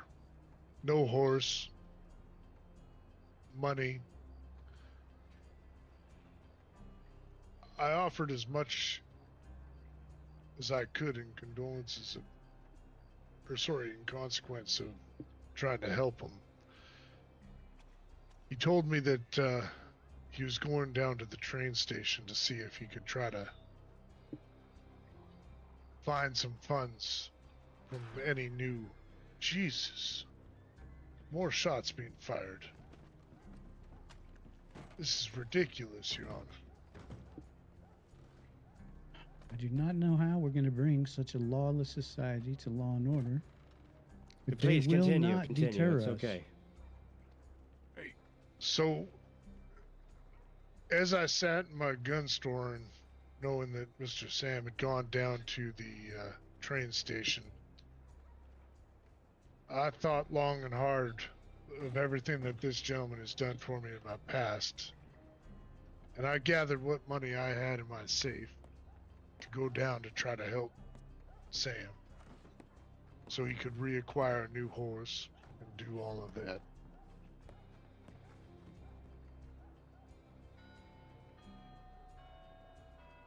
When I got to the train station sometime later, sorry, let me just look at this real quick.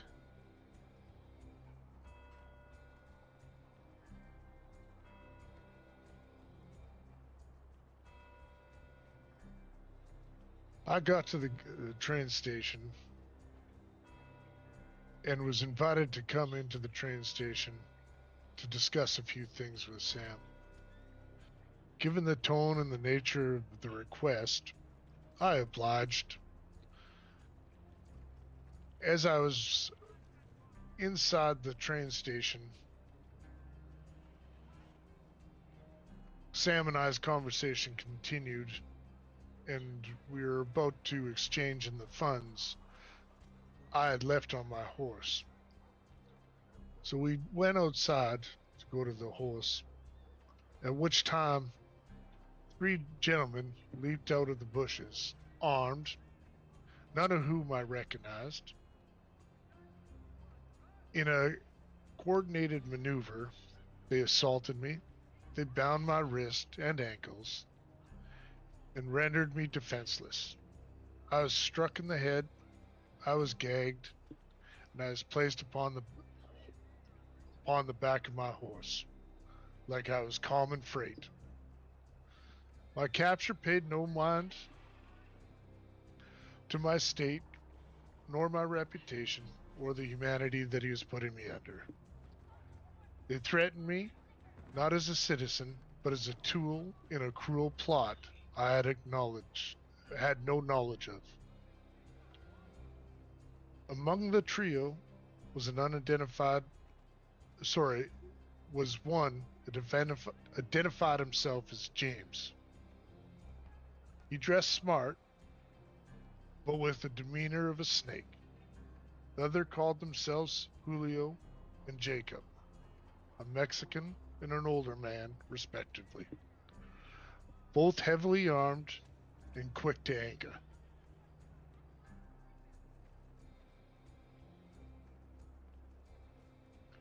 I was taken south through the winding roads of roads.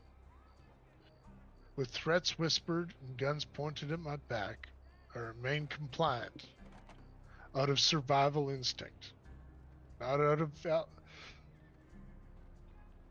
allegiance, but out of pure instinct. At the road's bank, they marched me inside in a forcing manner.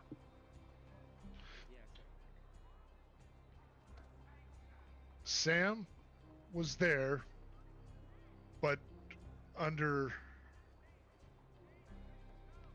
control of one of the individuals.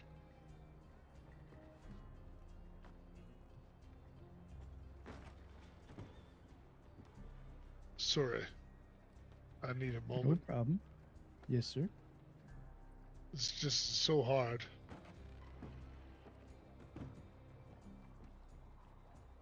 Gentleman in the staircase, could you lower your voice a little bit?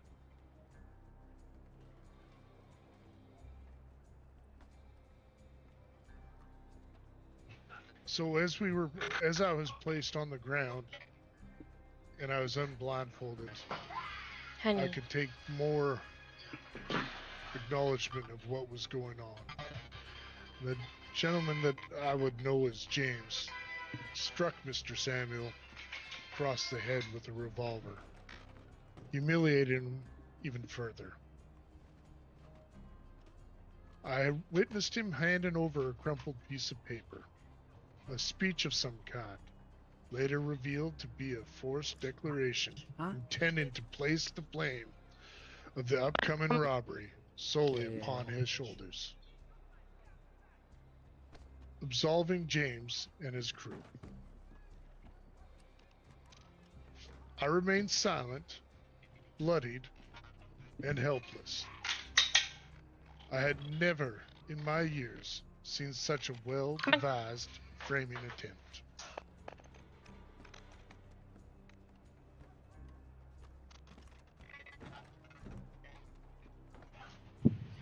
Moments later, lawmen arrived. Marshal Dokes, Sheriff McCall, among them. There was shouting, weapons were drawn. The assailants used me and the other men as a human shield, threatened to kill us if the demands weren't met. The Mexican yelled from the doorway, declaring they held hostages, and warned the marshals not to interfere. At gunpoint, the other man was forced to read a prepared statement aloud, falsely claiming responsibility for the robbery, as if it were some twisted form of taxation. The law, understandably cautious, negotiated, allowing the criminals to leave with their hostages. We were taken once again. He was taken away from me at that point, and I was left on the ground, tied, bound, bloody, and not too sure of myself.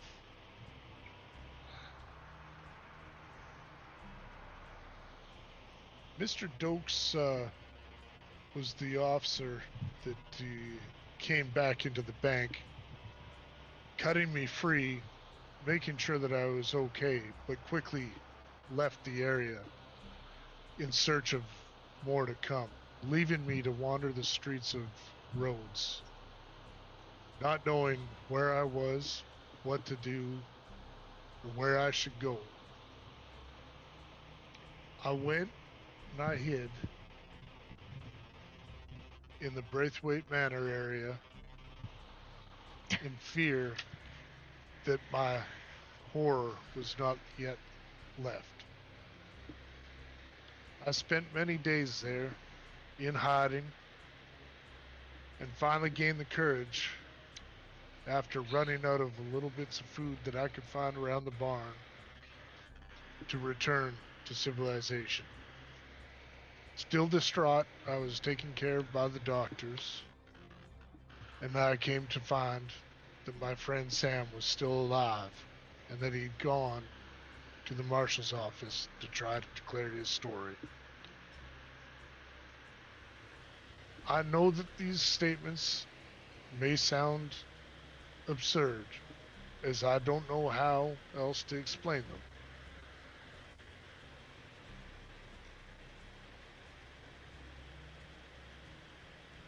All I can say, Your Honor, is I am no stranger to rougher sides of this land, being a gunsmith. I've dealt with all manners of character, good and ill. I know what villainy looks like, and I assure you, it does not wear the face of Mr. Samuel.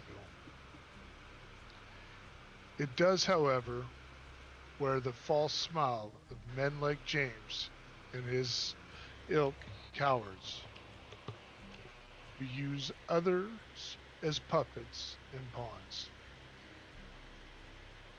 I urge the court not to fall victim to the illusion crafted by these criminals. If the gentleman coerced into playing the scapegoat stands accused.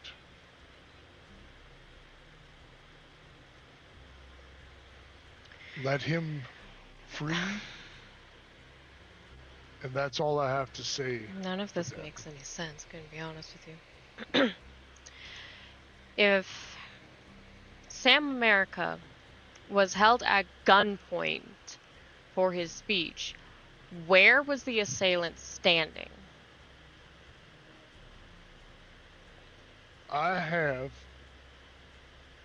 one gun to my back, and there was another gentleman to the side behind Samuel with a rifle to his head. And I believe it was the James man character that was in the safe trying to collect the monies.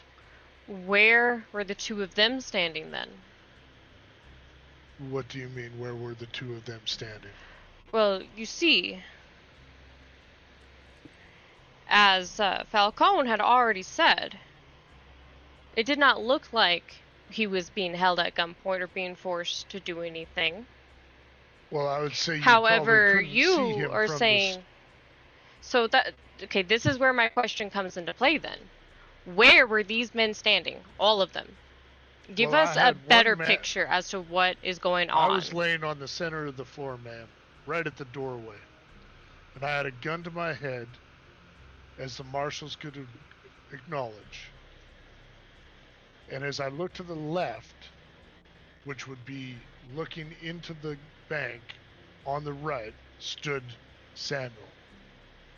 And further to his right, against the wall, was the man with the rifle.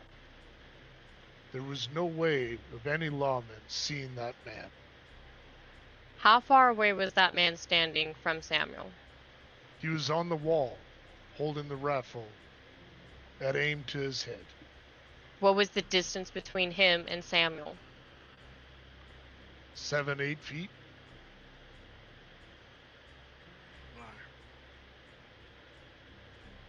How am I a liar? Order.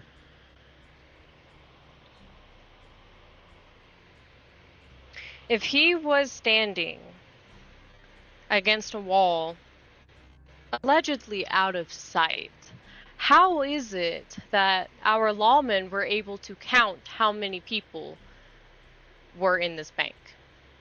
They If- probably heard the voices of all the men yelling and directing different things. I don't know.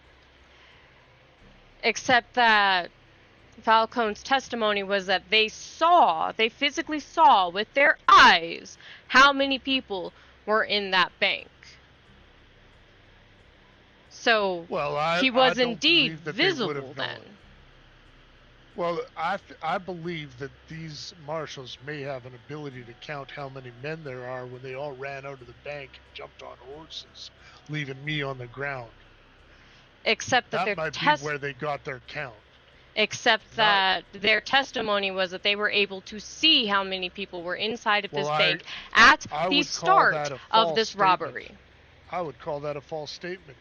Because one of them was in Speculation. the safe the whole time. Speculation. Objection, meeting the witness. Let's go with yes and no questions. If you ask him to expound, make sure that we're not giving opinion, Mr. Daniels. It's not my matter of opinion. It's what I know and I saw. There's Understood. a marshal.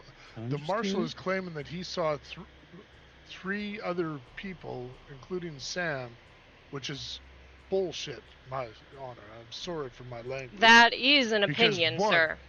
No, it is not an opinion. It is what my eyes saw. It is not an opinion. I was the one on the floor. I was the one that was tied up. and I Okay, was well, the one that you was saw beaten. one thing, You but did they have nothing. seen. You just stood here.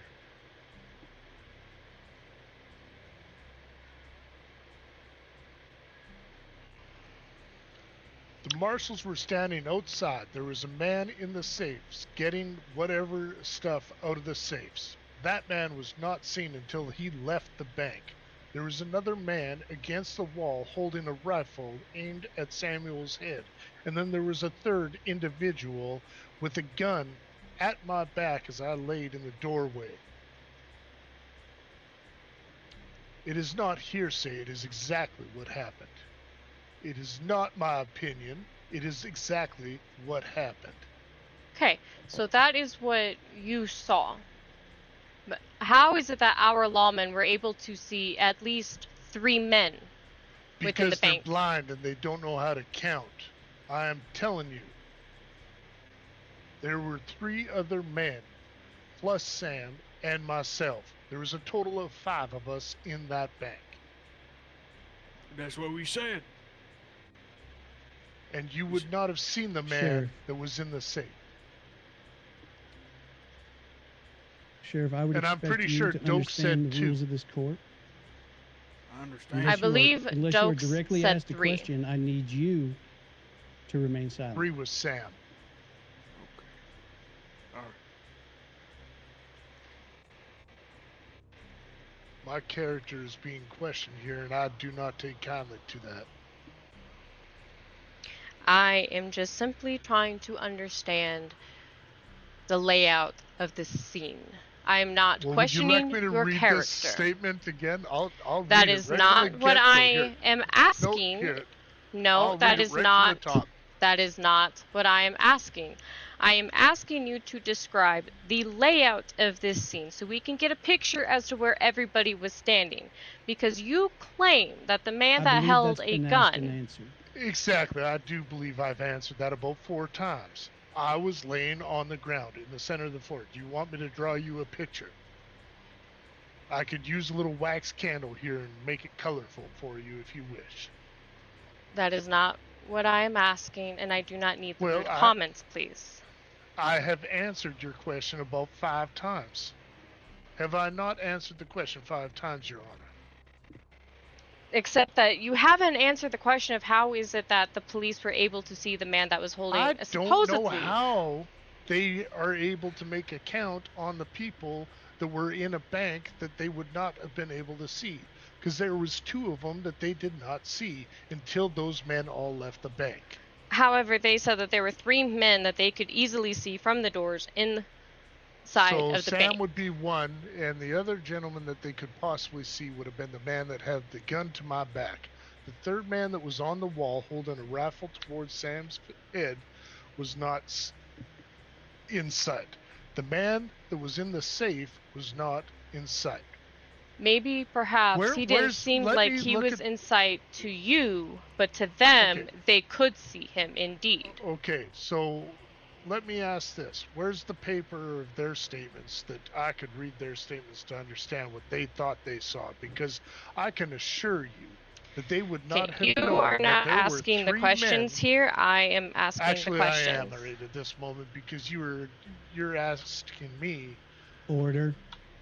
voices against my character. Order. Madam DA, this is your witness. I am and we not are- asking questions about your character. You're Now- making statements towards my character. No, I'm not. Mr. Daniels, one moment, please, sir. Yes, sir. Madam DA, I believe the question you asked was, how would the marshals know that there were 3 men inside?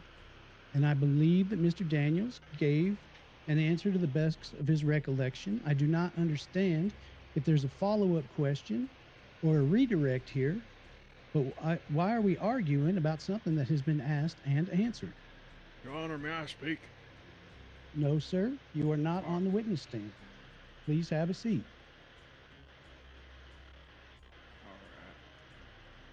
It seems that he has a matter of opinion as to what our lawmen can and cannot see. Well, we're not asking him. Relevancy. We're not asking him to give his testimony on their testimony.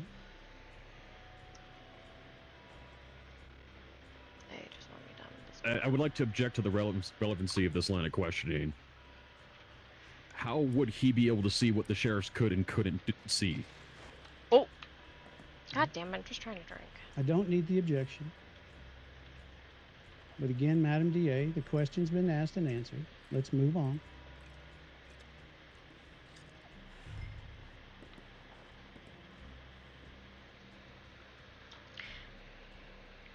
How many men, excluding you, were inside this bank? Because we've heard one too many numbers being tossed around and not one that is consistent.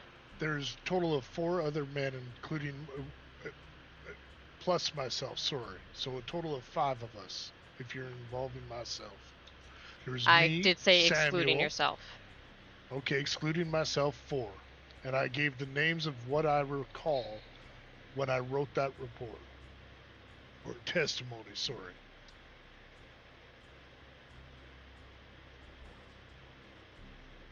I feel like nobody knows what happened that day other than the people that were involved. Speculation. I don't know if that's speculation. This is your witness. I mean, Your Honor, Yes, may I and that consult was with the attorney? speculation. Sheriff, I'm just trying to get her your I understand, but your testimony has already been submitted. At this time, Madam DA is taking witness from Jack Daniels, and I think that we can all come to the understanding here that there, as the sheriff stated, and I believe as the testimony was corrected when the sheriff stated and said that Mr. Dokes may have misunderstood the number, the sheriff stated without question that there were 3 men plus Samuel America and Jack Daniels. I don't think that's under your scrutiny at this point. I think everybody involved has agreed. Your Honor, that's what I was simply trying to express so that we can move forward. I It's not understand, relevant at all. Sheriff. Thank you. Thank you very much for your assistance. But again, Madam DA, move on with your next question, please.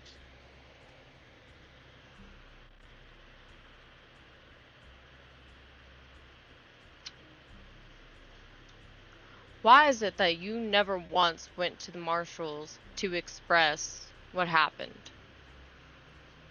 I think well, for one, a marshal by the name of Dokes there came into the bank, untied me, and ran off, never making sure that I was safe or taken care of in whatever duress he was under. I'm not making comment of his character because I believe him to be a good marshal, but left me there not knowing what I should do, and I went, like I said in my report, and I can go back to it. We can just revisit it here. Let me just pull up this paper again. No. No, it's fine. We don't need a reread. Well, why not? I pretty much answered that question. Not necessarily. You did not explain as to why you did not go to a sheriff to give I was in your hiding testimony for a few to them. days in distress and concerned that maybe my life was in danger, not knowing even if my friend Sam was still alive. Would it not be Objection, reasonable? And when I went back into Valentine, There is a point to this. When I went back Well, into if we can move Valentine, towards that point. I'm trying to the marshals. I spoke to the marshals, and they were the ones to notify me that Sam had come and turned himself in. What kind of criminal would turn himself in? That's what I'd like to know. So I did talk to the marshals. Why did you talk to the marshals? Why did you not go to them immediately afterwards? I had a marshal, Mr. Dokes, standing right behind you, untie me, and run away. Why did he not stay, make sure I was fine, and gather a statement for me at that time? I was left in distress, confused, beaten by a man with a gun, gone into hiding because I thought my life was in danger. So why did I not go to a marshal immediately? I had a marshal at my feet immediately. He chose to run from me. If you felt that your life was in danger, why did you not seek lawman help? Again, I was untied by a marshal that could have gotten me all the help I needed right there and then. They ran from me, leaving me distressed, confused, in fear of my life, and I went into hiding. I'm a victim, just like Sam here. I don't know what you were trying to speculate, but I am not speculating. You keep asking me the exact same question. I'm not asking you the exact same question. Why would the marshal not ask me my questions at that time? I thought I was a witness here. Madam DA. You are a witness, and I am asking questions to figure out this story. I'm not asking the same questions over and over again. You're repeating the question. It's not a repeat of the question. It is a different kind of have question. Respect in my court. Do you understand? Yes, Your Honor. I've asked you several times to move the questioning forward. And now, I am trying to, Your When Honor. I'm done talking, you can retard. Jesus fucking Christ. Mr. Daniels is not on trial. So asking why he did certain things is completely out of bounds for this testimony. You can ask him facts about the case. You can ask him what happened in the situation, but asking him why, as a victim, he did or didn't do something is completely irrelevant to the case against Mr. Samuel America. There is a point to why I'm asking these you've questions. Been making this point for about 20 minutes, asking the same questions. I have over not and over. made my point. Make your point and move on. And I have not asked the same questions over and over. They have been slightly different. I will tell different. you one last time. Make your point and move on. Child! Stop! Right now, please. These fucking people are just not giving me a goddamn fucking chance with this crap. Ridiculous. Okay.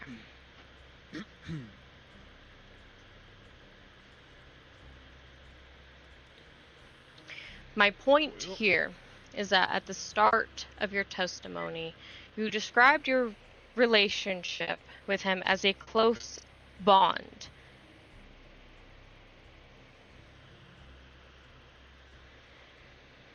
But then Okay, so you we're failed. circling Hold back on. to this. Hold on. But then, for someone who has a close bond, you failed to notify our lawmen that Sam was being coerced. Don't you think that would have been important How for did I know Sam's he was case? being coerced? Objection relevancy. I had no idea that he was Sustained. being coerced. He was in need of money. His horse had been stolen. He had many concerns. I met him down at the stable, or at the. Now, that's not train necessarily station. what I'm talking about here. I'm not talking Well, about I don't before know this what you're case talking about. happened. Coerced. You did describe that he was being held at gunpoint, therefore he was being coerced. That was in the bank. Exactly. What are you talking about? Exactly that. So he was Okay, so being how held Why and is he responsible coerced. for the actions How of the am I- lawman? I'm How not am I saying that supposed to he go under is. the law when I'm in the bank and he's under distress as I'm under distress. That's I'm also so not what I'm confused. saying. No, but that's exactly what you're saying. No, it's not. That's not what The I'm time saying when at all. he was being held at gunpoint. Okay, we were what in the middle I of the robbery. am saying is after the fact, you had every means to go to a lawman to seek someone out and let them know that Sam might be in danger because he had been Your held Honor. at gunpoint during. I'm confused. Are we just not going back to the exact same question? No, we're not. It's not the exact same question. He was held at gunpoint in the bank. When would I have time to go to a lawman while I'm tied up and on the ground? I didn't say during the bank robbery, now did I? No, When- I when said did when in did the I see him? In the after of what? I'm so If I may, confused. in the Mr. Daniels, aftermath. she's attempting to ask you, after the scene was over and the sheriffs were looking, or the marshals were looking for the gentleman who robbed the bank, why did you not at any time attempt to contact law enforcement and let him know that Mr. Sam America was being forced to do this act? Or that he was in danger. Okay, again, what did I just say? Mr. Dokes came and untied me. He had the ability to take my statement right there and then. I was left by Mr. Dokes in a confused state, being beaten, distressed, and in fear of my own life. I went into hiding over in the Brathwaite farm. Okay, At we'll what accept time that. I We'll came- accept that as your testimony. Okay, and then I went to Valentine, where I went to see the marshals, and they told me everything that had happened, and at which time I repeated the exact same statement that I've said to you guys, that he was being held under No further gunpoint, questions, Your the Honor. same as I. No further you. questions. Cross-examination, My Mr. Lord. Sawyer. Can't even fucking get a word in.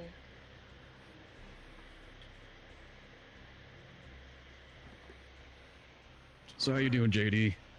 Well, Hanging I'm in a there? little bit stressed and a little bit, yeah, I'm hanging in, I guess. Barely, but I'm hanging in, sir. Madam Snow.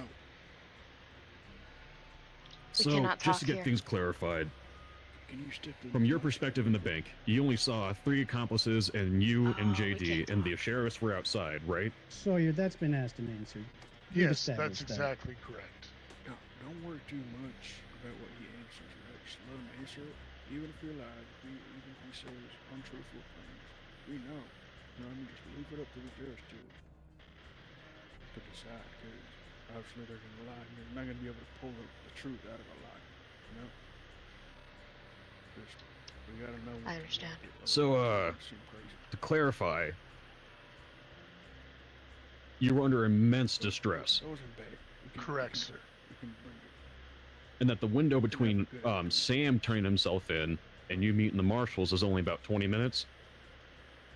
No, I believe Sam was the person that went. I was at least 2 days in hiding, Your Honor, sir. Okay. Over in the Brathwaite Manor. And when I came Yeah, back yeah. to Valentine, We have I his statement reported of to that. the marshals. He stated that he ran to the manor and hid out because he felt unsafe or that his life may be in jeopardy. So there was a 2-day gap between when Mr. America turned himself in, and when Mr. Daniels came out of hiding. That we've established that through testimony. Apologies, Your Honor. Just trying to clarify my own timeline. Understood.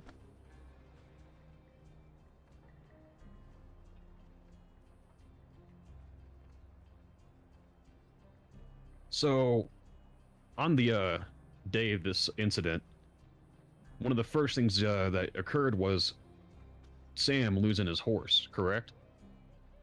Yes, that is what he told me.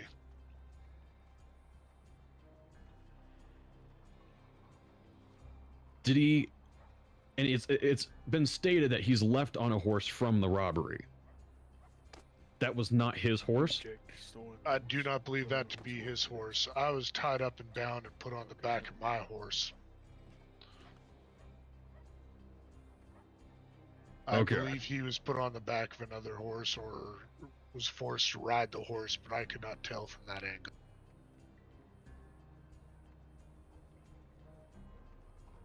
All right. But we established that he has no horse. Sorry, say again, sir. But we established that Sam America has no horse? At least of the time He of the didn't incident? have a horse at the time, correct. Let's get to a point.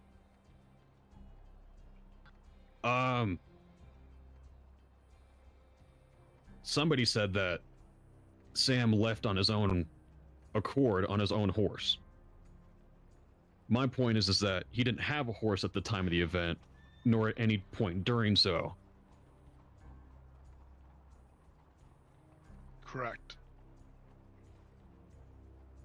Anyways, that ends my questioning. Thank you, sir. Madam DA, would you like a redirect?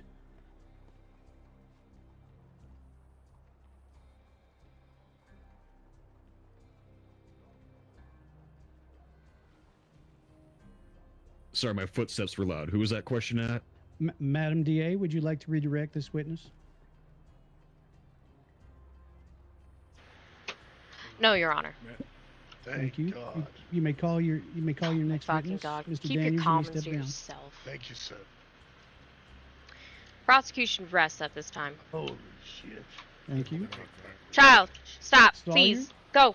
You may call your first witness. Sam America, would you please approach the stand?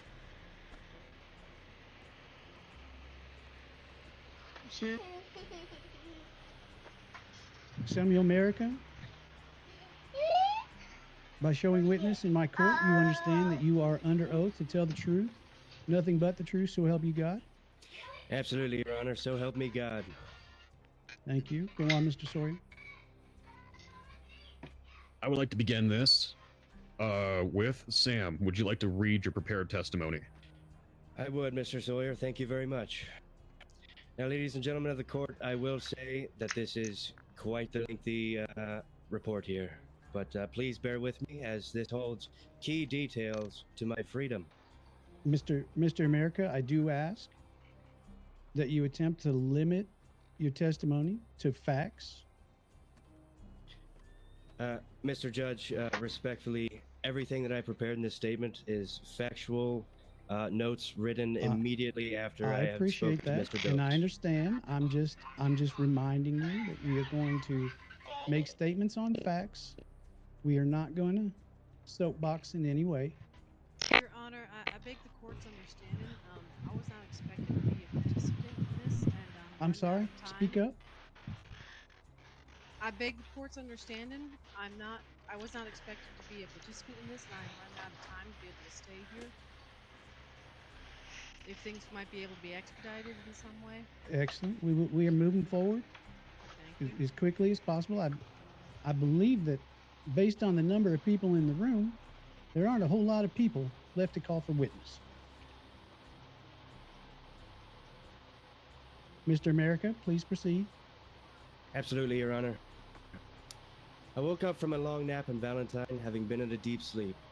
Could imagine my surprise when I strolled over to the stables to retrieve my steed and he was gone. With this newfound knowledge, I proceeded to reach out to my closest friends in the hope of some type of financial assistance. My first stop being the shop of Mr. Jack Daniels. We proceeded to chat for a bit until I determined that Mr. Daniels was busy with a customer, as well as being financially preoccupied. So my next visit was to the saloon to speak with the owner, whom I had yet to collect his owed taxes for the fiscal year. This being Mr. Vince Fry.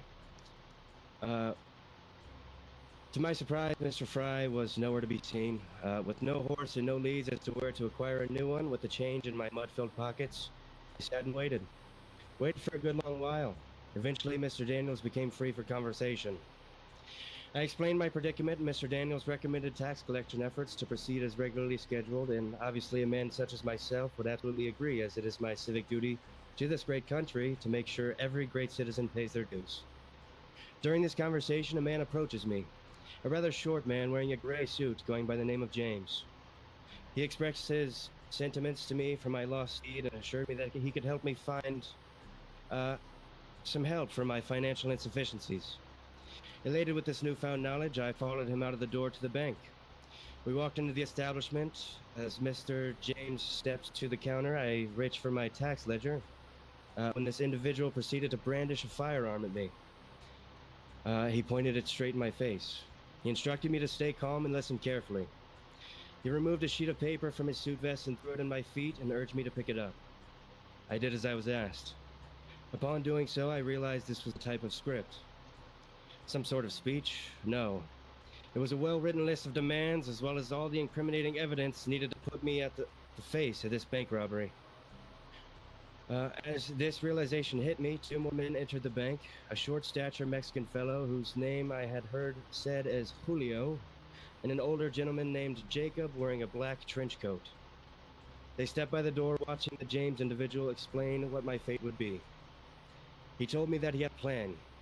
He was planning to hit the Valentine Bank, but he sure as Lady Liberty wasn't going to take the vault for it. Will you cross-examine? He told me that if I did not follow this script and do exactly as he said, he would end my life, as well as that of Jack Daniels. Why did he fail to describe these people at the time of I told the men not to be too rash in their next actions, and I informed them that I valued my life and my work too much not to comply.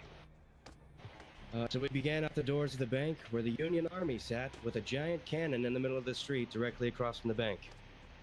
Obviously, the assailants had not accounted for this and pulled me around to the back of the bank. James then instructed me that I was to convince Jack Daniels to meet me at the train station to discuss a sort of business agreement. In fear of my life, I agreed. I went back to Jack Daniels' shop and asked him to meet me at the train station for a chat. After some time had passed, Jack, being the honest businessman that he is, showed up. The three men ran out of the bushes and attacked Jack, tying him by his ankles and wrists. Jack thrashed and cursed, trying his damnedest to escape his binds, but to no avail. I was then forced at gunpoint onto one of the thugs' horses and began on the road. I didn't know what would happen next, but by God, I knew I should pray. Eventually, we round up and rode. Two gentlemen were outside of the bank. The three gunmen brandished their weapons and shouted to the citizens to, excuse my language, fuck off, and they complied. They forced me to carry Mr. Daniels into the bank and place him in clear view of the double-door entrance to the bank. James then struck me in the face with a revolver, remarking that he hopes I spent some time at the theater as he gestured his weapons toward the crumpled note that was protruding from my coat pocket. I reached for the note, reading over the insanity that had been transcribed on it. I was afraid. I nodded as he turned to make his way to the rear of the counter, searching for keys. He was shouting at his partners, yelling to be ready to kill us both if necessary.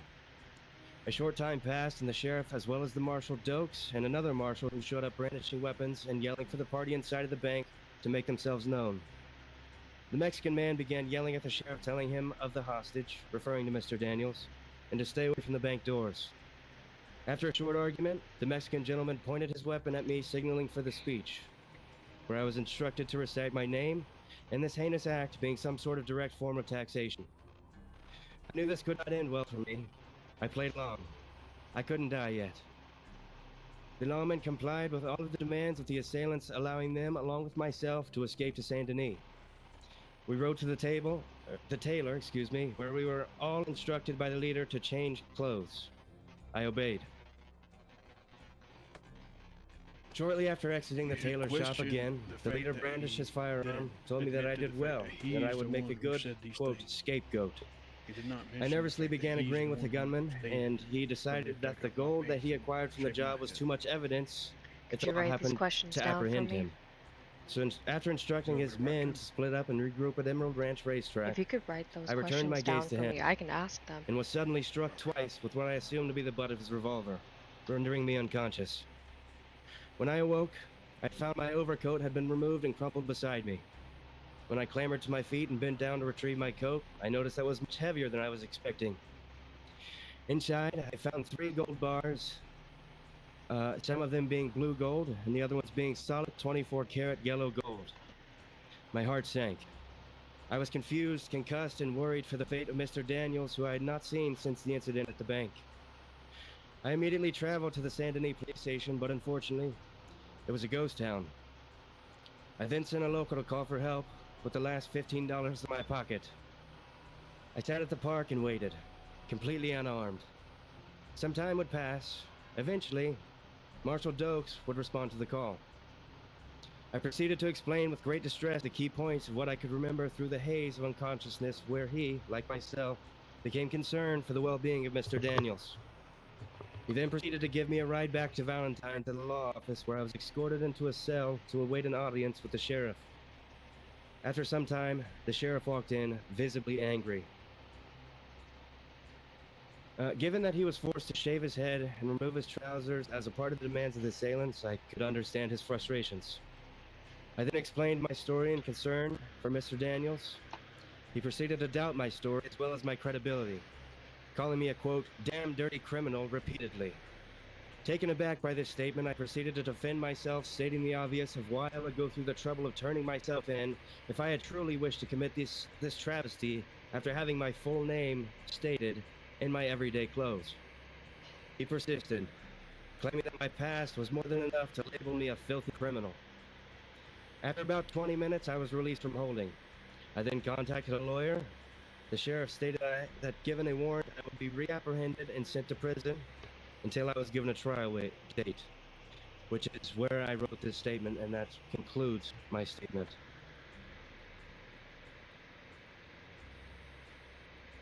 Thank you. Mr. America, I got a couple questions for you. Absolutely, sir. Whenever you're ready. Were you able to ascertain the purpose of the Union Army and their cannon? Were they involved at all? No, sir. They were not. Okay. And you said Jokes refused to take a statement from you? Well, we talked for a bit right outside this courthouse, actually, right at the park behind. And then he proceeded to take me on his horse back to Valentine. I'm not sure why it was said that I was sneaking up. I was with Mr. Dokes. Okay. But did he ever take your statement? A written statement? No, sir, he did not. Not until I was labeled a criminal by the sheriff at Valentine. Okay. I end my questioning, and I'm ready to proceed to my closing statements. Well, we do have cross-examination from Madam DA. Yes, no worries. Madam Snow, would you like to cross?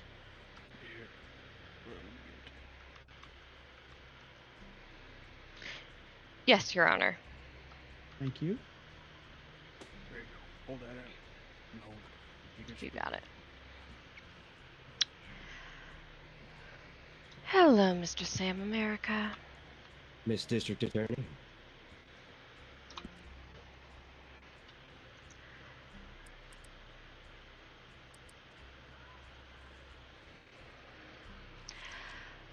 All right, let's start this off. Why did you not describe when you were giving your statement to the lawman after the fact, when admitting your involvement in the crime? Hold on a minute.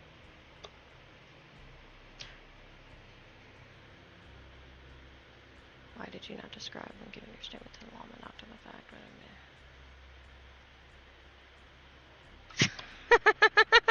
What is this question? Why did you not mention the fact that you're the one who led these requests during the She's speaking robbery? Are you okay, And Madam follow up GA? if he has. I apologize. Oh, Jesus. Oh! I think. Is this. She, Oh, no. Oh, no! given up.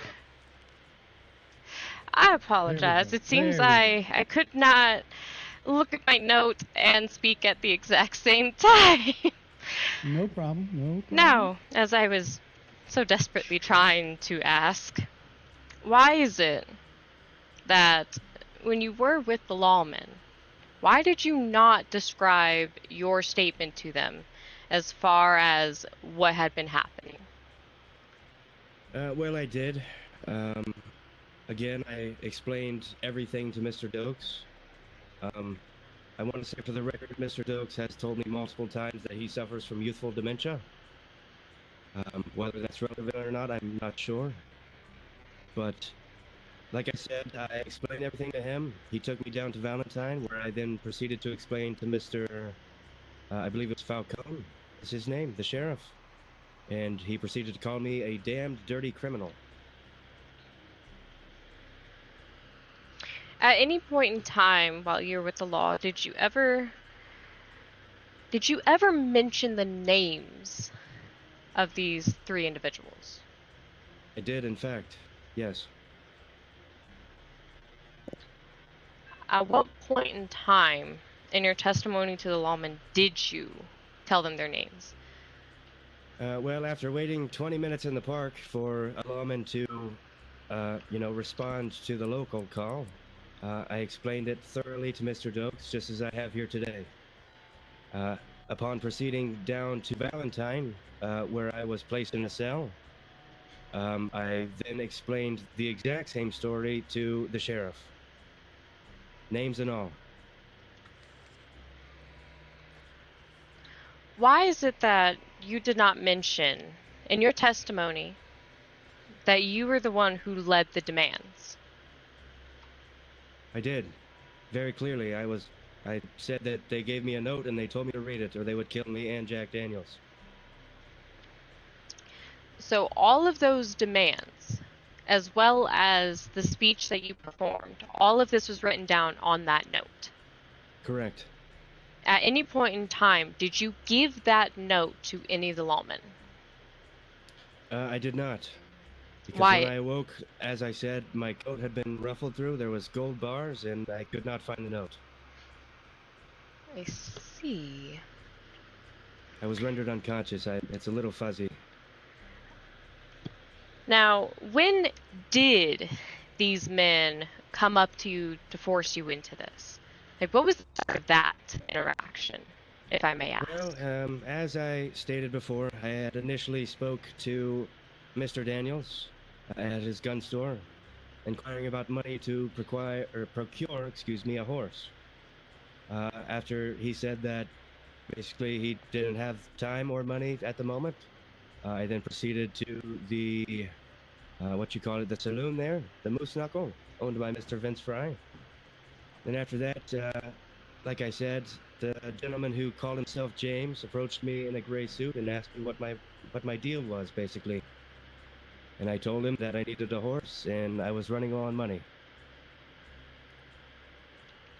And at that point, he held you at gunpoint and said, "You're going to rob a bank for us?" Yes. Well, I guess not exactly in that order. First, we walked into the Valentine Bank, and he went up to the counter like he was going to make a withdrawal. And then as I pulled out my tax ledger, he turned around and pointed a gun at me. And then 2 more gentlemen walked in. And it was at that point in the Valentine Bank that they said, correct. "You are going to rob a bank with us." Correct. Did they specify what bank at that time? Yes. Like I said, they told me that they wanted to rob Valentine. And then we all walked outside because they wanted to go round up Jack Daniels. And there was the entire Union Army with a fucking cannon outside. Excuse me, frickin' cannon outside. And it was at that point that you decided to go to Rhodes instead. They decided to go to Rhodes, yes.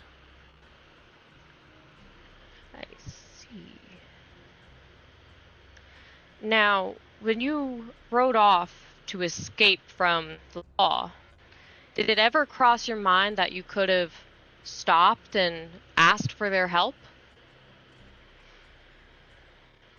Miss, I'm not sure if you've ever had a pistol pointed at your head and told that you were going to die, but I didn't plan on, testing my luck. Well, we're not here for my story. We're here for yours. My statement stands. You didn't trust the lawman standing over here with your life, is telling me. Absolutely not. Based on the previous work I've seen them do, absolutely not.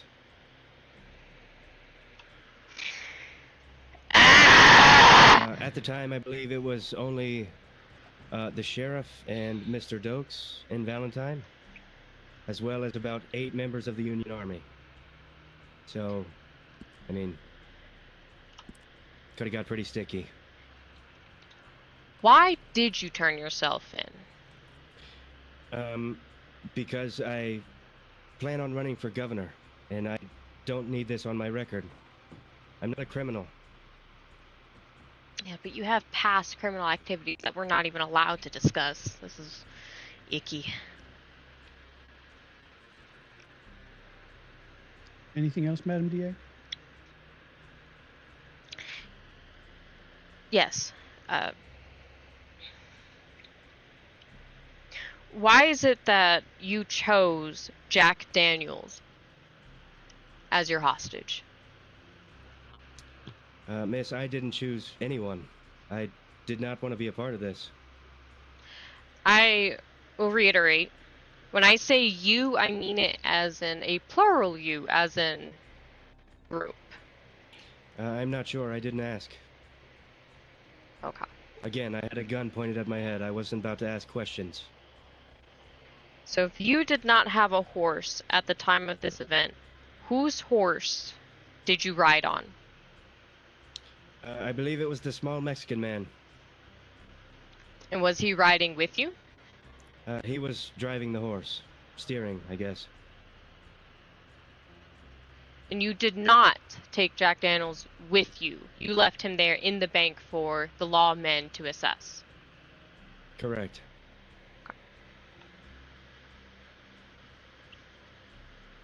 Can you reiterate what your speech was that you were forced to read out? I would like to hear the full speech.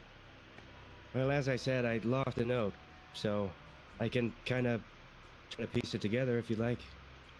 To the best of your ability, if you could, please. I would like to hear what the speech was.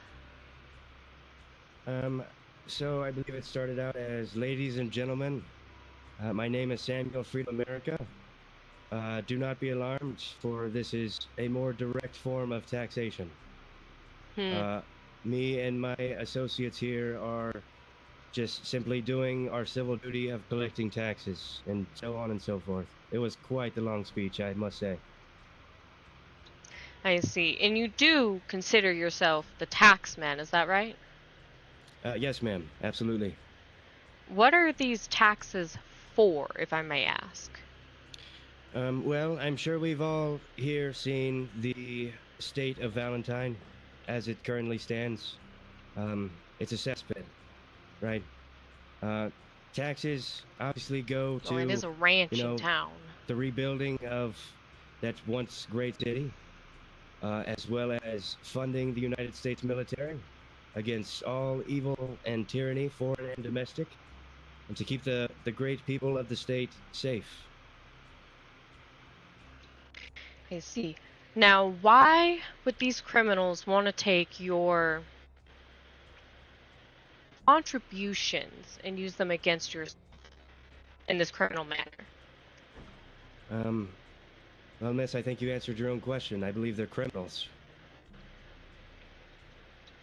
They never told you why they wanted you to do this? No, ma'am. They just said they wanted to rob a bank and they needed a scapegoat. Would you happen to know where they've gone after this fact?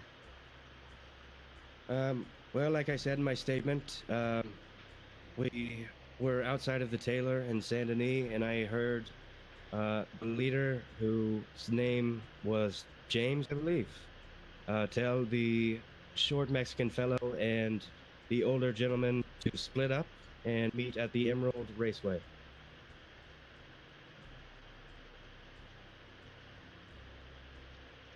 Let's see. Do you have the surnames of any of these individuals? No, ma'am, I do not. Have you ever met any of these individuals prior to this event? I do not recall.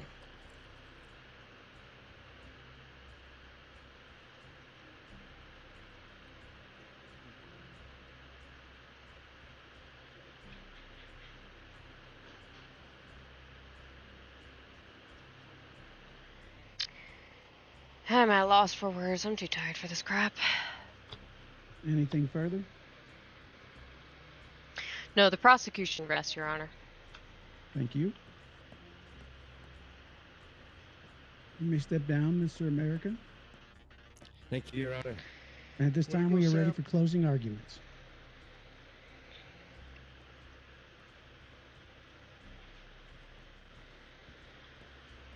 Your Honor, who would you like to speak first? Madam DA. Leave it up to the judge, the jury now. I will do my damnedest.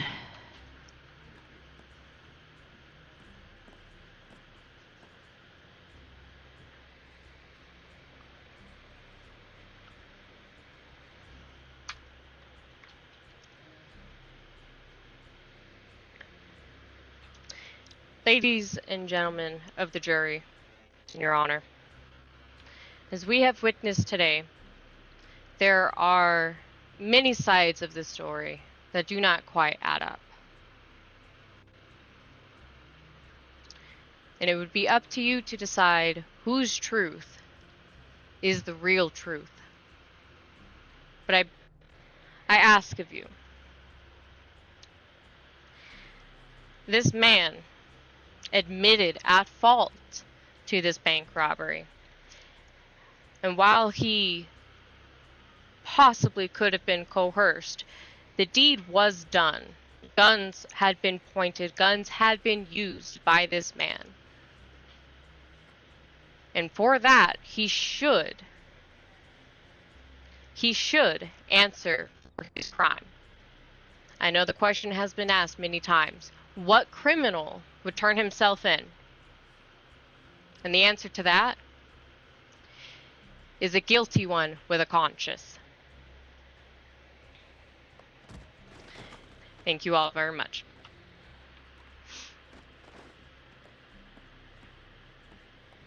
That's pretty good. Do I get a final Still here? statement? I appreciate that. Do I get to give a heartfelt speech like you did? So as we've seen here tonight, it has not been completely ruled out that Sam America was not done under... Sam America's actions were not done under apologies. It's been a long night. What we've seen tonight is that Sam America's actions have not been proven to be without coercion. We've also seen tonight that he has not received his due process. We've also seen an innocent man put through the hells of court for little reason other than he feared his own life. So I hereby urge the court to dismiss his charges under the fact that he did not receive proper due process at Valentine Sheriff's Office. He approached and was immediately branded a criminal by not only Dokes but also Falcone.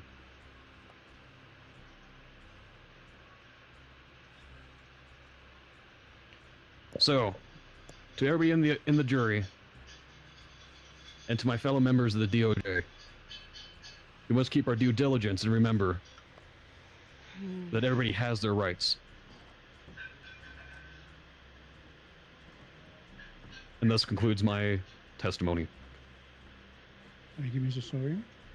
Now, ladies and gentlemen of the jury, I'll ask at this time that you step across the hall to the conference room, take a few moments to deliberate, see if you're able to come to an agreement on whether Mr. America is innocent or guilty of the charges brought before him today.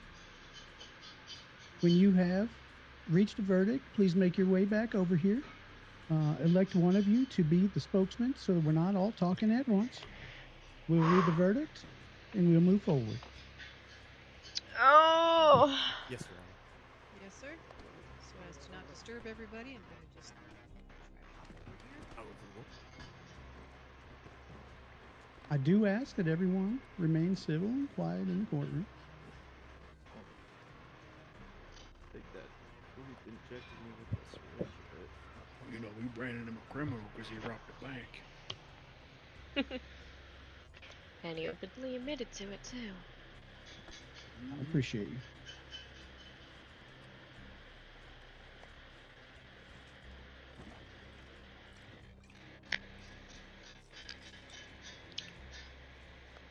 Oh, God, man. I mean, it's all clear now. Why he wanted to confess after the fact. He wants to run for governor. You know, he probably just regretted it. He's like, I lose all my chances if I do, you know. Sheriff, I might ask you to whisper. Shoot. Yeah. Yes, that is true. Just the lack of decorum across the entire process.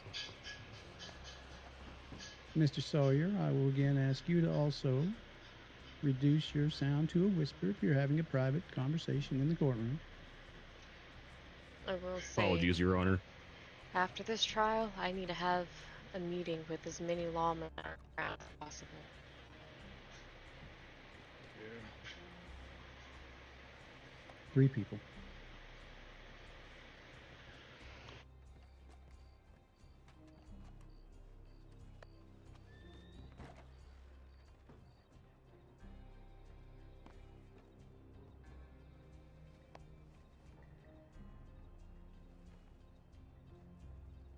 Mitchell, is that you?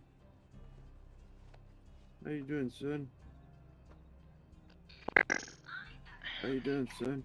Where's the little rubber piece that goes here? You Mitchell? Sir, if you wouldn't mind reducing your voice to a whisper in my courtroom. Oh, sorry. Alistair. Well, Church we getting I'd go to? with Your Honor or Justice, but Oh, this is. Oh, sorry. fine. Wrong place. Looks like a church with all these pews. Hey, Rusty. Come close. Rusty. Hey, Rusty, come close. Rusty, come here. Let me ask you something.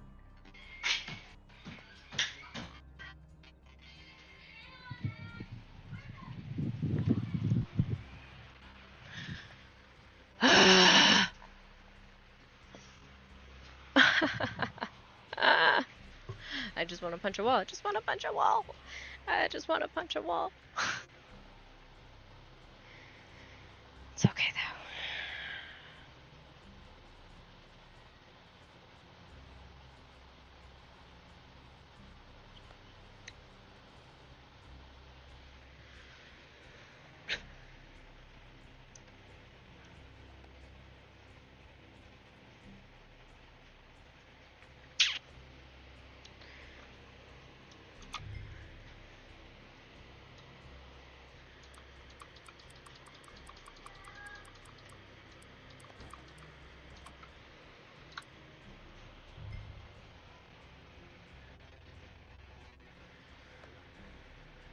Just trying to piece things together, you know.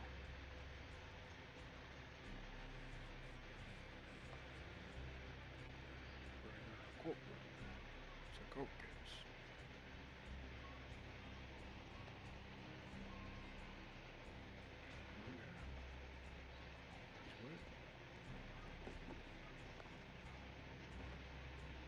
There's a great deal of blood that will need to be cleaned up here.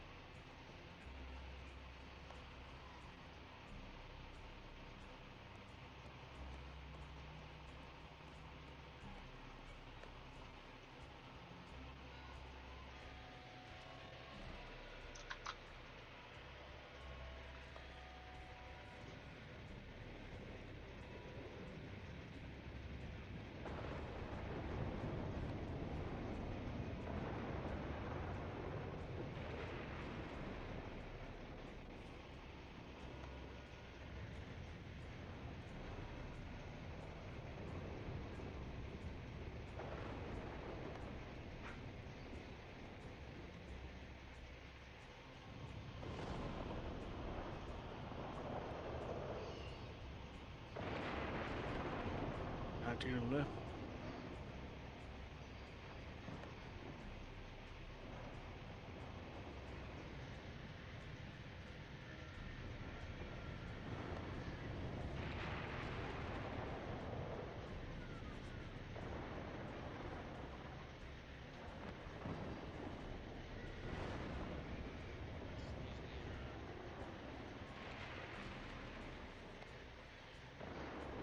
Yes, sir.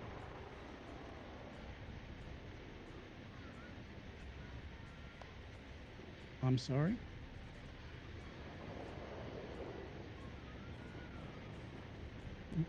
With yes, they're deliberating on a verdict.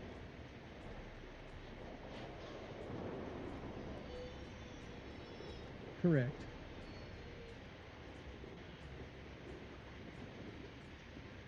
With the storm, I can barely hear you.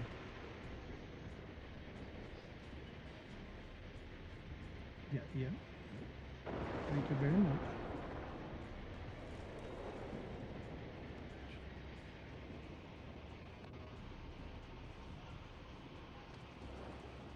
Careful now, you don't want to fall out that window.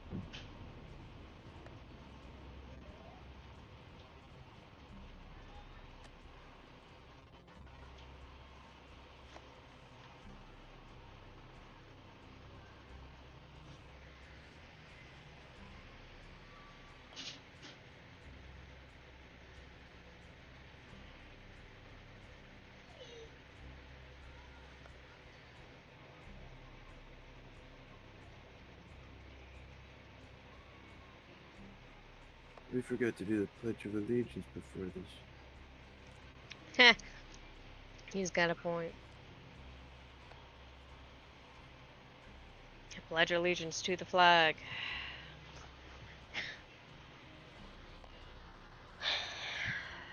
Would this be the United States of America, or would this be the United States of New Hanover? I don't know.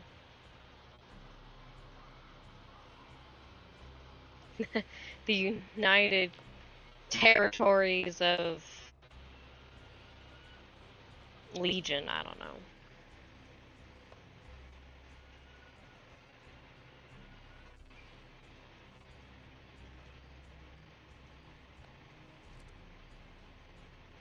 The colonies of the West Montana.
Hey, darn.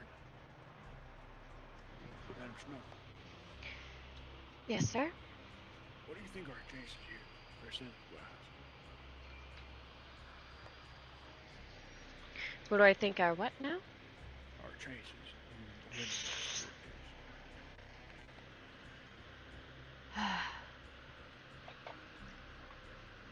If you were to give them I like to think we gave it all we had for this. I want to say we have good chances. The fact does remain we did not have a good, concise, written record of any of this, and that's going to hurt us.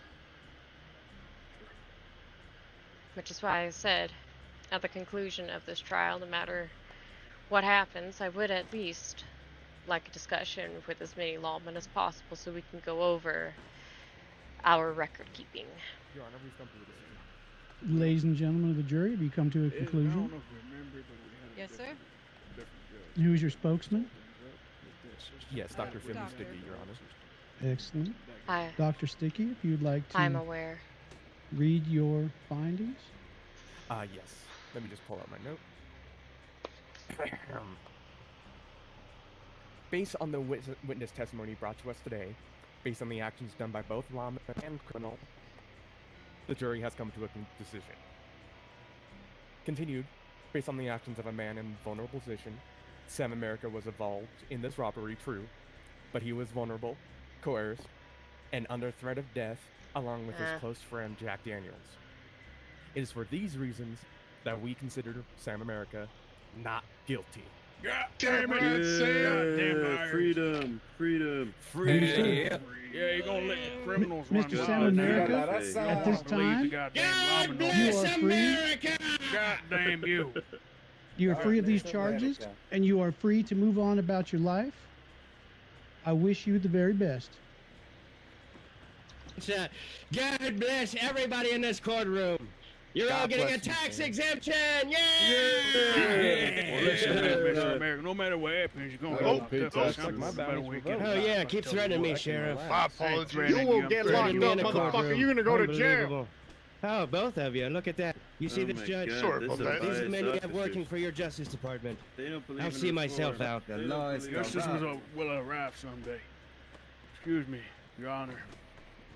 All right. Great work to everyone Now, involved. Sheriff, Your Honor, I need to Great consult my work. client. Out of my If I opinion, if I'm I sorry. may have a word, Great Sheriff. work, Jack Daniels. You really rocked it. Moving Excuse me, forward, yeah. if you are involved in criminal or court proceedings here in my courtroom, regardless of the verdict, I do expect that you will maintain decorum and Yeah. show the morality that is level to your service to this community as a sheriff.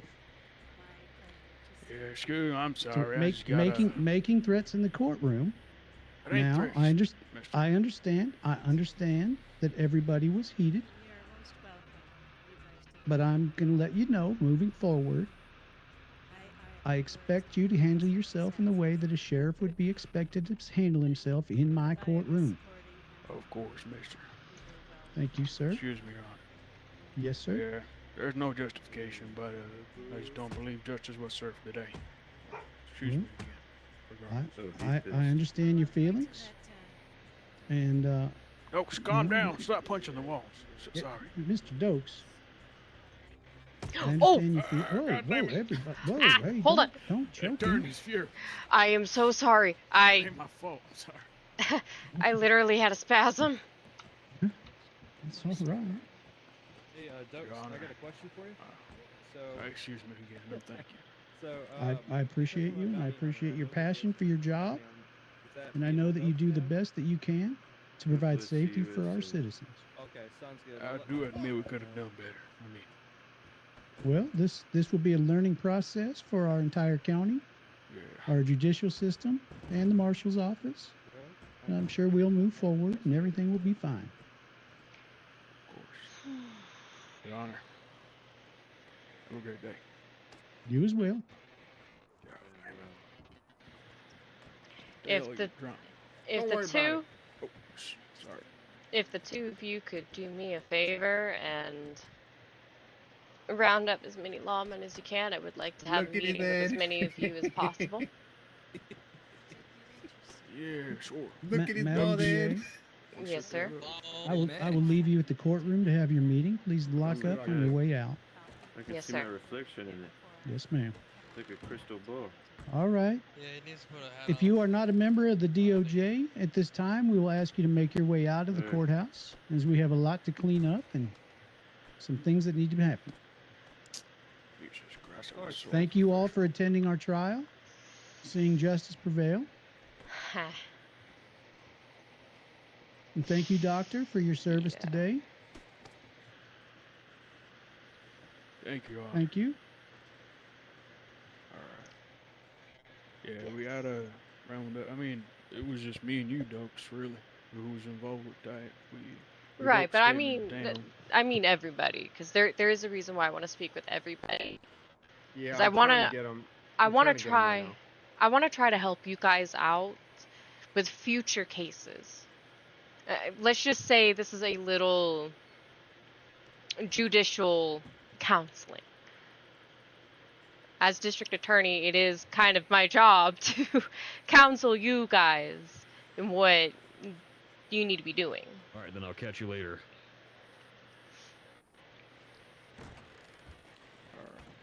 And I you guys aren't going to be perfect with I this got every some time. motherfuckers on the way. Perfect. I know you guys aren't going to be perfect with this every single time, but I'm hoping if we can kind of get into the practice of what it is that I'm kind of hoping for. Can I be honest with you? Go ahead. It was kind of like, I'm not gonna lie to you, I don't really remember that much, and I tried to write stuff down that had to do with it, and I kind of fucked up my notes, so Stop, it is baby. partially my fault. I do wish you did ask me what type of horses they were using, because I actually do remember what horses I wrote down a description. I'm going to be honest with you. I didn't even think about that until after the defense had cross-examined Falcone. I understand. That's when it clicked in my head of, oh, hold on now. We should be asking this question. There was quite a few things I knew, but unfortunately, we'll just have to proceed differently next time. We'll take this as a learning curve. We're not blaming anybody specifically. This was no way anybody specifically at fault. However, we do need to try to keep better written records, and that's kind of what I want to talk to you guys about this evening. No, I agree. I think we should have had a little bit better records as well. Child, I quit, should have please. wrote in a little bit more detail. Please, stop. I love you. I got some more marshals on the way. They should be here in about, I'd say, about 10 minutes or so. That's wonderful. But I will leave that discussion for when everybody arrives. That way everybody gets the same information. The problem is we got a lot of marshals my that head. just won't wake up right now, unfortunately. But That's fine. we'll You get guys as much can as we relay can. the information to him at a point in time. But I think don't I'm gonna think... write up. I think I'm gonna write up how to officiate a report in detail, because I don't think motherfuckers are getting it. Well, here's the thing, though, 'cause you gotta remember, like, this, we already had these discussions, you know, about writing the reports properly. But these reports were written 2 months ago. You know what I mean? This was It has been a long time ago. Yeah. This trial, I'm going to be honest with the both of you, this trial should have just been dropped or gone as a mistrial due to several different factors. One of them the fact being... that it wasn't on paper? Yeah, that's the biggest one, Yeah. and that's the first thing I said when I was in the meeting with the defense. And I said the same exact thing to the judge. I said, this has to be a mistrial because there's information that the prosecution was never given, that the defense is trying to say that we were given. And it all comes down to, well, we had a change up in who our judge was, right? Well, supposedly honestly, the defense gave that judge information, but that judge never relayed that information to any of us. Yeah, honestly, I think Carl Weezer should have been judged. What happened, man? No, we were just talking about Carl Weezer. He should have been judged. Jesus. That's all right. Well, did we win? Did we win? Nah, we no. We lost, motherfucker. Now, well, look, Madam Snow, right? At the end of the day, like, the reason this was moved forward, it's in order to, you know, it's a little kickstart, because it was one of the only things that was worth having a court case about. You know what I mean? True, but we needed to have all of the information. There needed to be documents. There needed to be things in the process as well. I understand we needed a trial to kind of kickstart things, but this was just not the trial to do it. This was just not it. We needed something a little bit more put together. I think from now on, we should be more in direct contact with the judge. So, like, next time we have information or evidence that we want to give directly to him, he has stuff to actually read out loud. Exactly. Also, you gotta remember. Or even myself. This is like a that way I have information to be able to build a prosecution for you. Yeah, of course. Like, this court case definitely showed, like, everybody here that needs to be done. You know what I mean? So, for sure.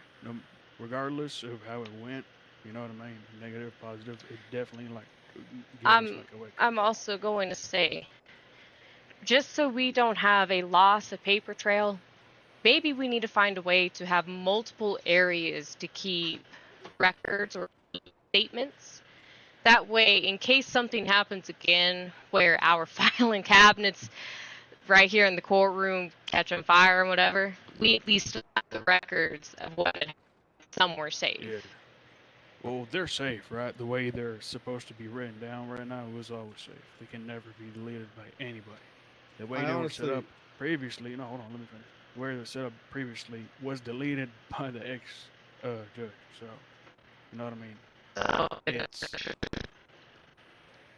so like I don't want to bring that up. So we just said as if it was discarded or lost or Mr. something. Falcone, could I add something?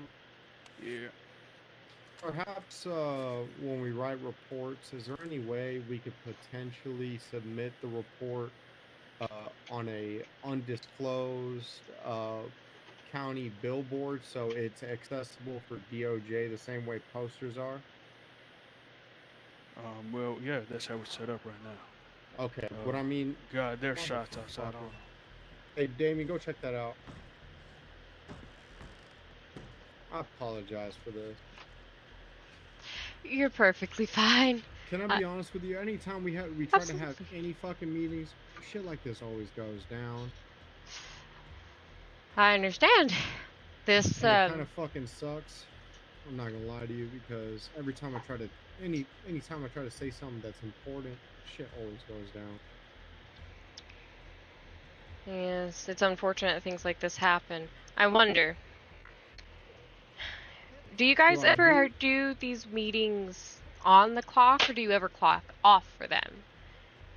We typically clock off for them because, or we will clock on for any sort of meeting because it is, on the clock meeting. I wonder if there's something we can work out with the government where you guys can still get paid, but you guys would have to clock off. That way shit like this can't happen during your meetings. I mean, I would hate for you guys to be in the middle of a meeting and suddenly there's a bank robbery halfway across the county. Yeah, but, man, I really don't know how to explain this. When there's lawmen around, and even though they're not on their law boots, per se, well, mainly they're not clocked in. Right. I'm pretty sure they can still rob a bank. So the problem is that because the job title is that, it doesn't stop the people from robbing banks. And most of the lawmen that's shitty. Part of meetings typically will be, some of them are off the clock. I don't know. Most of them should be on the clock while they're doing the meetings, though. That is absolute trash. What the fuck? But I do agree with you, though. I do think that typically we need to be away from any situations when we do have these meetings. We should be completely out of the city, to be honest with you.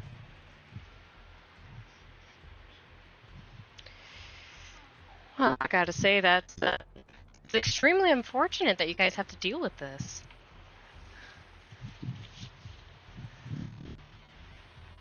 Right.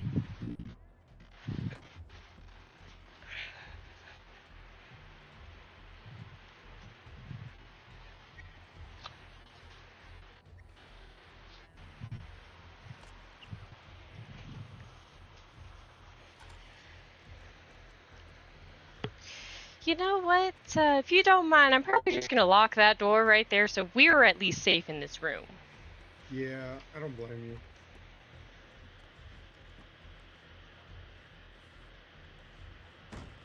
Oh no!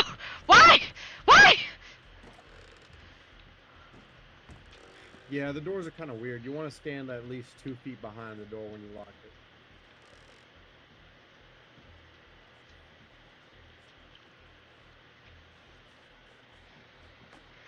That was slightly alarming. I almost locked you in here and me in harm's way. Well, shit, that would have made me protected. Wait, huh? That would have made me protected. Yeah, That you would've would made have been the me- one safe, but I would not have been the one safe, and I'm the one that's unarmed. Shit, these windows are bulletproof.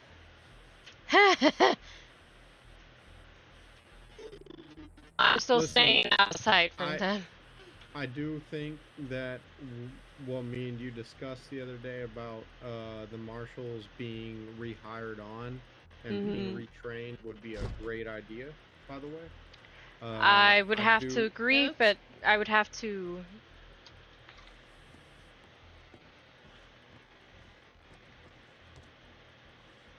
Excuse me, is my coworker James Dokes in there? Oh. Yes. Did you call your whistle? Yeah, that was me. Oh, okay. We have. I was trying to get you all back here so we can continue. We have this multiple fucking meeting. people in the sheriff's office right now, man. Are you fucking serious? Yeah, man. Who arrested him? We're not arresting people right now. We're Rusty shot Mr. Panther. Wait a second. What do you mean you're not arresting him? He just shot someone. No, we're not arresting people right now. There's like 6 witnesses, man. He's in the jail cell right now. Great, so he's arrested, right? 6 witnesses, yes, but we have to get their witness, and then if it's all correct and lined up, then we arrest them. 6 people fucking saw him do it. And they're all at the Get him in sheriff's the office. Yeah, get him in a cell. Get all their statements, Oh, I'm sorry, man, right? forgive me. Get him No, in a you're cell. fine. Write all their statements. Okay. I wasn't the one there. I heard the gunshot. You're just letting me know. Were you just letting me know? I'm sorry. Hey, listen, I apologize. All right, I'm not trying to. Listen. Damn, you need to calm it down, man. I know we You guys are lost this sergeants. case. You guys should know what you need to do. I'm a lieutenant. Lieutenant, even better. You should know what you need to do. I know what I'm doing, but you whistled, so I had to look for you, man. Yeah, I was curious what the fuck was going on. I was trying to get you all back to this meeting. All right, listen, I'm sorry, Jade. I'm not trying to. Man, motherfucker, I'm sorry. Remove that sour attitude, man. Just because we lost that, you lost that. Listen, you're right. So All right, it good, pissed man. me off. It pissed me off a little bit. All right, I'm sorry. It's okay. You're forgiven. All right, Jade, you go and handle that shit. I know it's a lot of paperwork, but I know you can do it. Alrighty. I'll be back with the others. What the fuck? I'm sorry. It's quite alright, but I see what you mean. Yes, I would agree. At least maybe not necessarily fire and rehire, but perhaps there needs to be some sort of team training exercise, right? Like a Can I be retraining. honest with you? Go ahead. Man, Of course, I don't always. I don't even think it's that. I think the motherfuckers are just. Being lazy. Yeah. Did you not realize that she tried to call me to do the report? I was paying very close attention to it. She came up to me so I could do the fucking report, so she wanted to do it. Sounded like she already knew what to do, and she should be the one doing it because she was there dealing with it. You were here with me. You have nothing to do with that scene. You can't be doing the did, report. But she did have a rightful reason to come back here with a whistle because I did blow a whistle. So it's understandable, but at the same time, you know, she should have just been writing the fucking report. So she's dealing with it on her own. She's doing it by herself, dealing with 6 No, people she's plus got a person. She's got another officer with her. That's something else. Everybody needs to at least have one buddy with them. I don't want to see any lawmen doing anything by themselves. You guys should have at That's least what one I've other been person arguing with you. for the longest time too. Yeah, because when you're alone, you're actually putting yourself at risk. Do you think those criminals are gonna go easy on you because you're by yourself? No, not at all. They're worse. Even when I'm by myself, I promise you, I'd prefer taking pictures over confronting them. If I have to, I will confront them. It's not even a big deal. I've been in plenty of gunfights. I've been doing this for a long time, so criminals and whatnot don't really faze me. Now, if a gun's pointed at the back of my head, maybe there's a little bit of a problem, but I'm pretty good at quick draw as long as the motherfuckers don't, you know, sneak up on me. Right. But yeah, I know what you mean. It's really a problem with the lawmen just not taking their own roles into consideration. She's a lieutenant marshal. She should have just as much leniency as I do. She shouldn't have to come to report to me for shit. No, she should be doing things on her own. She's a big girl. Exactly. I trust her. I read her reports. They're well made. They're well documented. I trust her a lot. I don't trust a lot. I trust her more than the other lawmen's a lot more. So maybe, honestly, I wouldn't mind, making her a step just right under me, just to make sure shit goes the right way. The problem is, like I said, the lawmen themselves, they're just so fucking... They're so focused on the situations in front of them, they're not willing to go and make time for the other situations, even if it means meeting in a different location. Like they could have sent me a mail letter to meet us outside the PD to continue the conversation, but they haven't. And I've been telling them shit like that, but they don't Well, as they say, you can lead a horse to water. It doesn't mean they're gonna But drink you can't it. make them drink. Yeah, but you can sure as hell fucking drown it. Just saying, motherfucker. Just saying. That was diabolical. It's true though. You It can is lead a very horse true. to water, but you can sure as hell drown it. It's true. You could feed it to a gator. You could. You can do a lot of fucking things to that fucking horse. You can eat that horse. No, I'm not saying I would eat a horse. I'm just saying, look. Well, I mean, if times were to be desperate, I would hope that you would sacrifice the horse. The point is, if the marshals aren't going to listen, I have every right to go through and fire them all. I have the legal obligation to do it. As a matter of fact, I'm hired so that I can do it. The problem is, there's some marshals in there that are actually good marshals, like Damien and Jay. They actually try, but the problem is, we need other marshals that are willing to listen when they're not around. Does that make sense? It does make sense. I understand completely. Now, hopefully this meeting I'm trying to have with you guys doesn't go over too many heads. Because, honestly, I'm trying to help you guys out as much as I possibly can.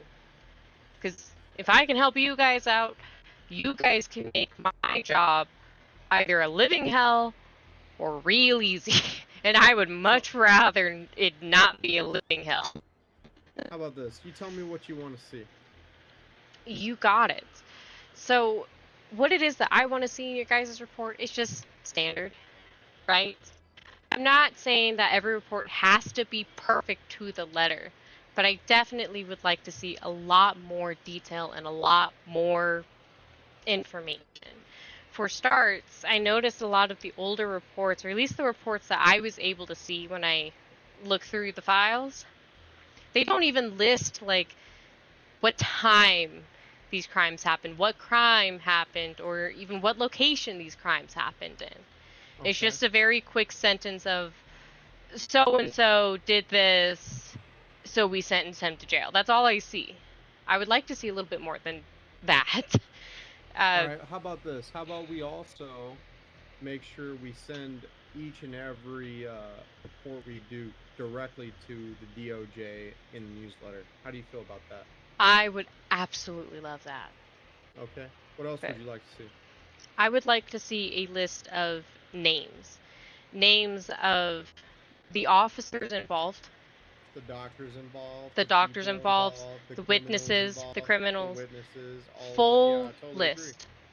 And on top of that, if possible, try to get contact information too. Get everybody's P.O. boxes if you guys can. This way, say another court case like this were to happen, we've got a list of witnesses and their post boxes. We can start sending out telegrams. Either the prosecution or the defense can. It makes both sides of this easy for us. Because then we can contact the people we need for these cases. How do you feel about how do you feel about the lawmen being more involved directly with DOJ? I would absolutely love them to be more involved with us. We should, I mean, honestly, as our district attorney and any other attorneys that I hire for our side, I would like for you guys to be more involved with us. You know, contact us, ask us questions if you guys need it. All right, I got another question for you. Mhm.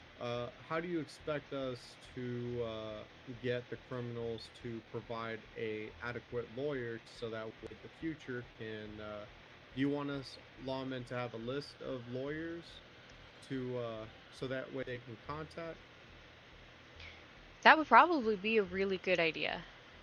Okay. If they I'll tell you don't what. have a lawyer for themselves, because as our beautiful rights states, if you do not have your own lawyer, the court can appoint one.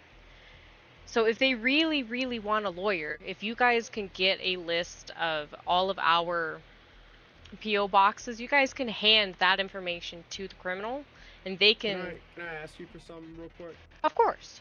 Go ahead and send me a list on the newsletter of all the PO boxes you're aware of all the lawyers, and I'll go ahead and put business cards in every single law office, stating that if law is not around, or if a lawyer is not around, Sure. then to proceed normally. If you But could, otherwise, then send a letter. if you could go ahead and like send me something in the newspaper real quick, so What's I your know newsletter? it should still be my name, Raining Snow.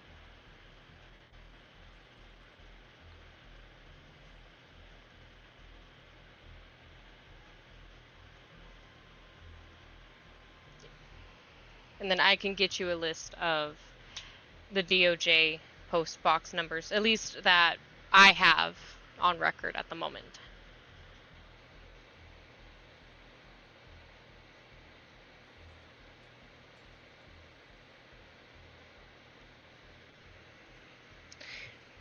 And then, of course, everything else that I would like to see in the reports is witness testimony and officer testimony. I want to went ahead see. and sent you a letter in the newsletter just so All you're right. aware of who I am. Good to know. But yeah, I would like to know like your guys' truth of what happened, start to finish, as much information as you guys can give. The more detailed your reports, the easier it will be for myself, and the easier it will be for the defense side of things as well. Okay. And if you could try to do something similar with witnesses, that would also be helpful. Because again, the more detail, the most information, the more helpful. I do want to apologize about the court proceedings. I do have issues with my memory, so I did write that Jade was the actual person who was kidnapped. For some fucking reason, I have no idea why I wrote that, but I did write it here, even though it was on the fucking same day. So I do apologize. I have really, really, really bad memory issues. That's fine. If you have to, like, get a piece of paper or even like a little note book or something. I mean. I have a book. I have a book with every single date that I see, and I Okay. just. I want to warn everybody I gotta go to sleep in like 10 minutes. Great. I think I was fucking being weird. Anyways, Fair enough. if you want to discuss it with them. Sure, I will try to keep it brief for the 10 minutes. As I was just telling Dokes here, what I want to see in reports from here on out is like the date, the time, and the location of the crime. I want a list of names and contact information if possible. And when I say names, I mean officers, witnesses, doctors, criminals, everybody involved in the incident. On top of that, I want testimonies from all the officers. I want testimonies from all the witnesses, the doctors, anything that is needed. I need as much detail as possible, because the more detail and the more information you guys can give me in those reports, the easier it is to make everybody's jobs. And another thing we discussed too, Mr. Falcone, is I'm going to be putting up some business cards in every single law office, stating that there are lawyers in county, and I'm going to be posting their PO box as well. So in every single law office, there will be a way to access lawyers' as PO boxes, Okay. and I'll be updating it. I just want to let you know, how do you expect to get those statements and reports? For me? No, the Madam Snow. Well, I would hope that our lawmen would be doing their investigations and their due diligence with their crime scenes. Yeah, no, I'm actually technically speaking. Where do you think you're gonna receive them from? Have you been informed? Well, we discussed about that as well. Yeah. You told her about the report system and how she's gonna be able to access archived reports. How do and we? such? You're gonna have to explain that to her a little bit more in detail. Oh, yeah. I just gave her a brief example.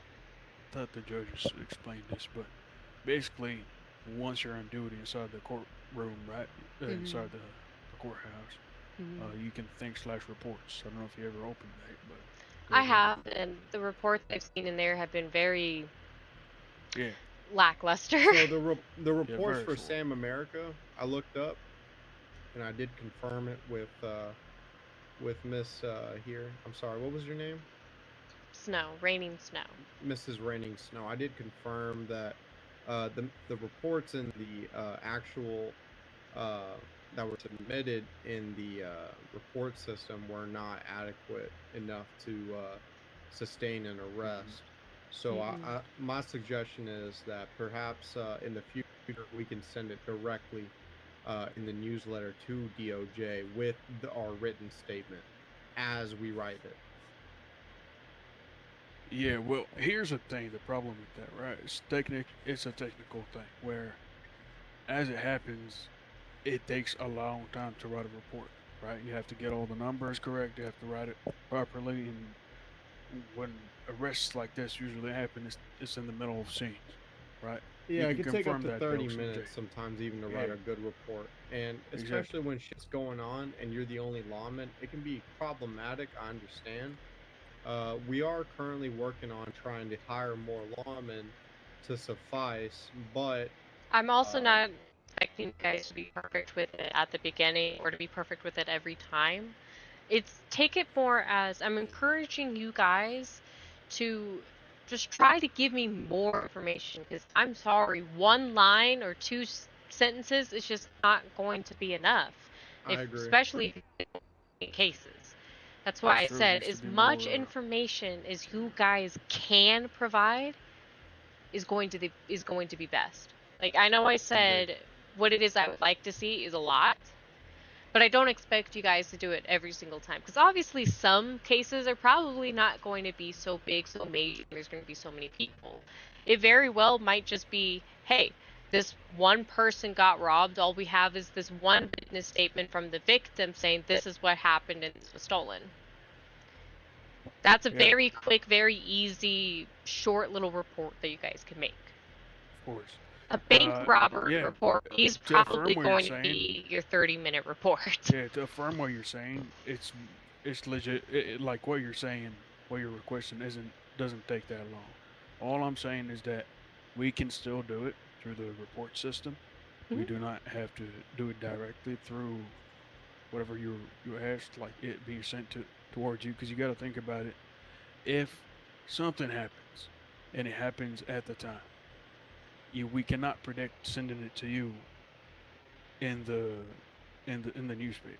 No, well, why don't we discuss a time frame was- then? Like, maybe reports have to be submitted within 24 hours. Would that be fair? No. I wanted to. Let me explain.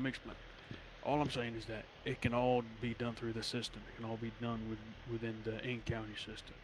We write in the reports very properly with all the names included and everything there, and then those reports, once they become relevant, and you want to actually discuss this, these reports get archived by either us, our higher-ups, or they get archived by the judge directly. You go discuss it with him, and he's going to give it access to you since you work hand in hand with him.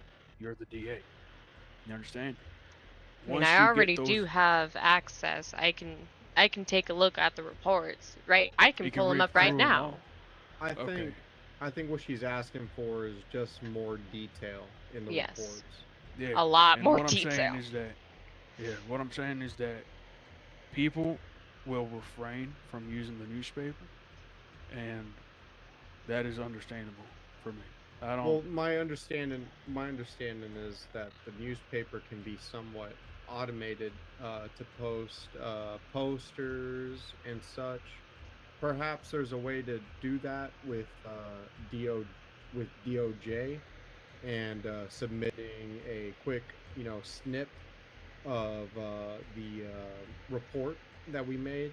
Yeah, So that way you it can could be take a submitted memory and directly send it to there. DOJ if it's something they're interested in actually pursuing. Because otherwise, look, Over here. some cases, look, I totally understand that they don't need to be pursued because of how stupid they are. But some cases that actually have really good detail, I suggest we actually write more in depth. I think it would be more it'd be more efficient if we wrote more details and then submitted it directly to the DOJ that we're actively, because that way Well, understandable, we can do warrants quicker, we can do everything quicker. Jade here can issue a warrant if she posts it in newspaper a lot quicker. I'm just saying. There is that point too. Things could be answered and dealt with a lot quicker if we combined a few different record-keeping strategies. Listen, because I'm pretty sure motherfuckers don't want to wait 3 hours to get raided by the fucking police. Rather, they'd wait 30 minutes, after they did something. That sounds a lot different. That sounds a lot more, productive rather than us just sitting on our ass. Yeah. I know I came back in the middle of the conversation, but I mean, we could always just, instead of completely writing it out again, we could, think about saving it in our eyes and then putting it in newspaper. That's exactly what I'm trying to say. Is that, but Dokes is trying to say the point that even then, right? Let's say you're writing a long report, you fail or you put in the wrong ID, then you got to sometimes rewrite the whole thing. You know what I mean? Yeah, then I hate it when that happens. The second time, you got to scamp out because you want to get the person out of there quicker. So shit happens like that. So when something like that happens, that's where the needs to have a follow-up newspaper. in the newspaper. Yeah, let me finish. That's where the newspaper would come in handy. Yeah. My apologies. That's absolutely where the newspaper could come in handy. Because then, rather than having to rewrite the whole thing, you could quickly edit your statement and just change a couple things right there. Go ahead, Mr. Falcone, as you were saying.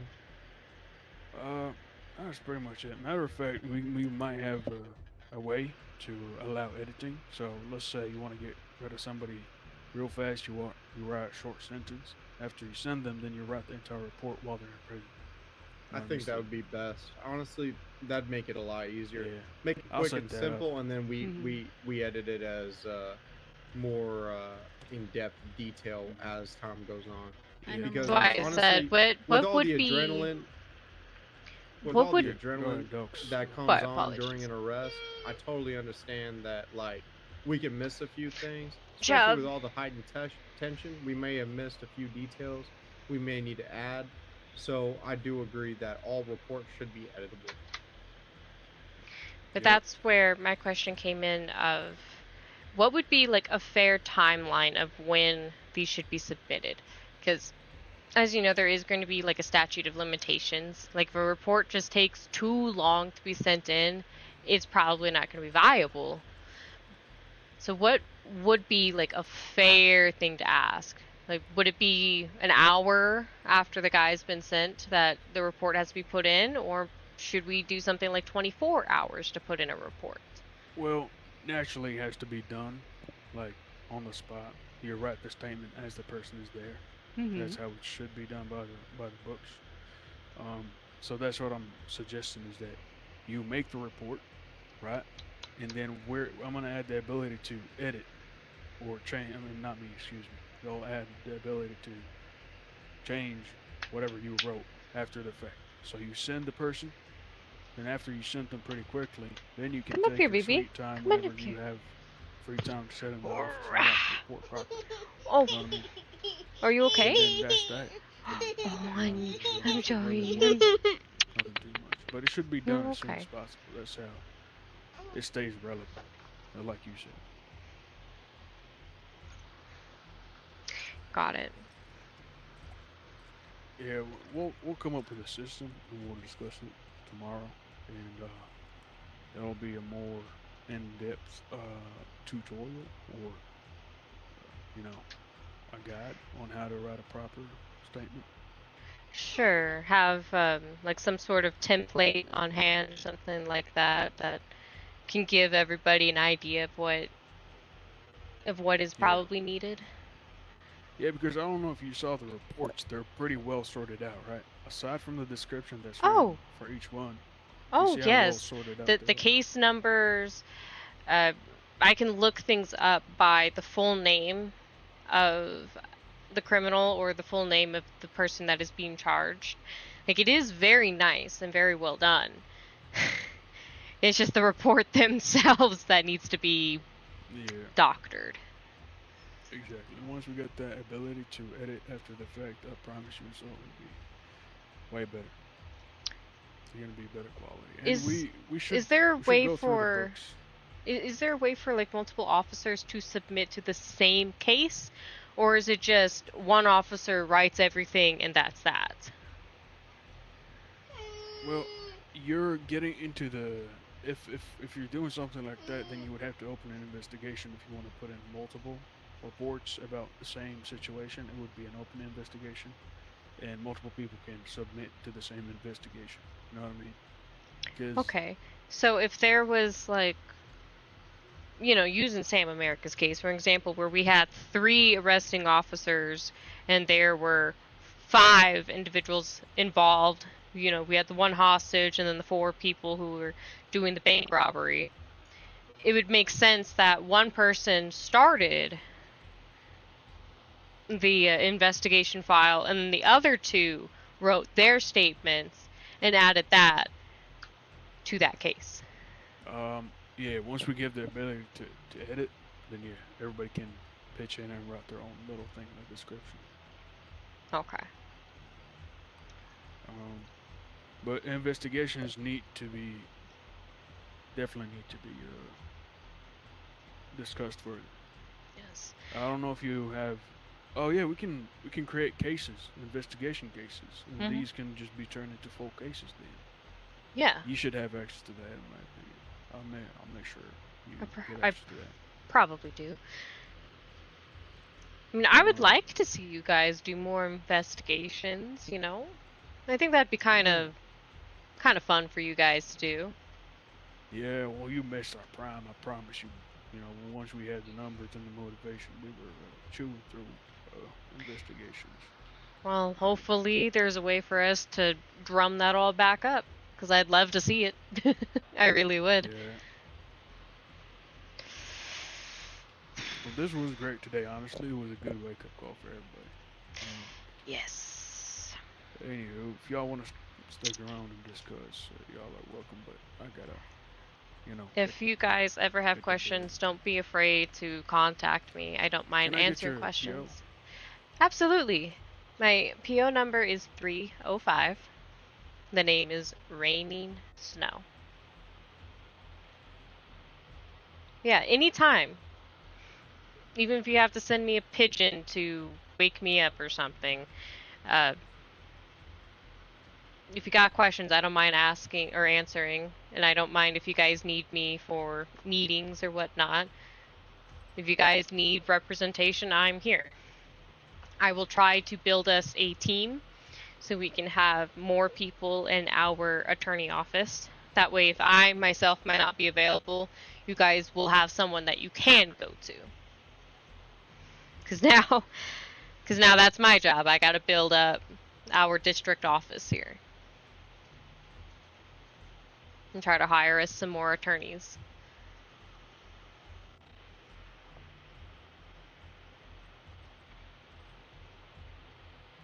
It was a good case today, even though my head hurt in the middle of it. Oh, trust me, my head was hurting the entire way through. and I don't mean my brain was hurting, I mean my head was hurting. Yeah. I sent you a pigeon. Get it in a second. And, yes, I have received it. Alright. Alright. Well, y'all take care. I gotta head out now. Oh shit, my pigeon died. Oh no. Alright, y'all Save take my care. PO. I'll catch y'all later Greetings. as well. El Alrighty, Hunton, alrighty. Y'all Sheriff have a good Henry night. Falcone, 161.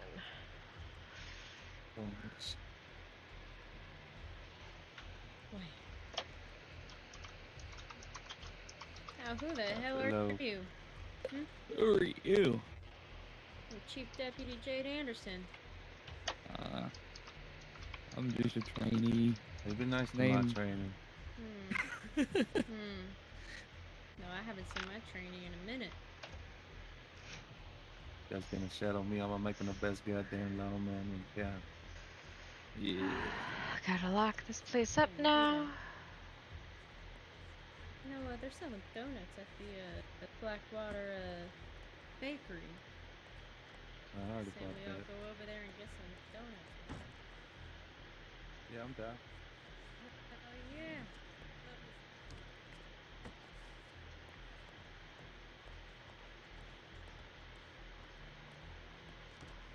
Ugh.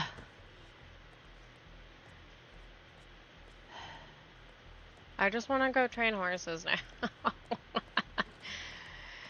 God damn it. Make sure all these doors are locked.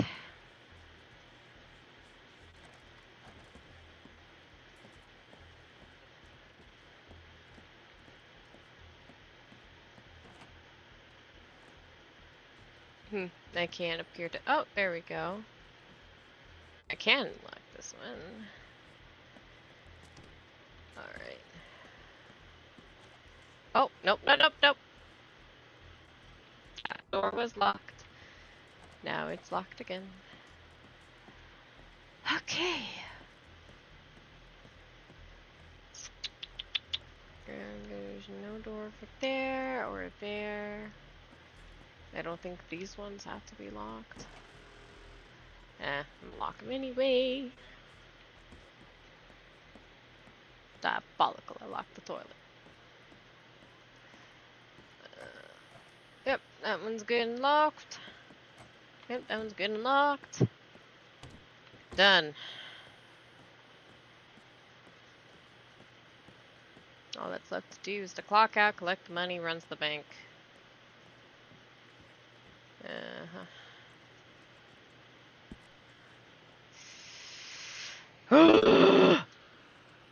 That sucked.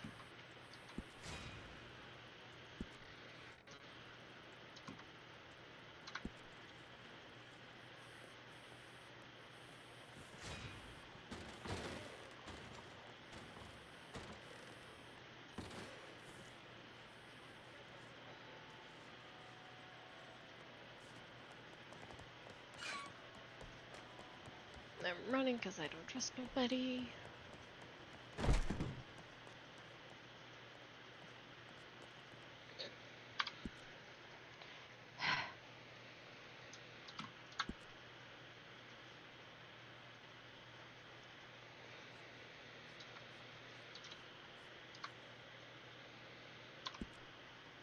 Holy shit.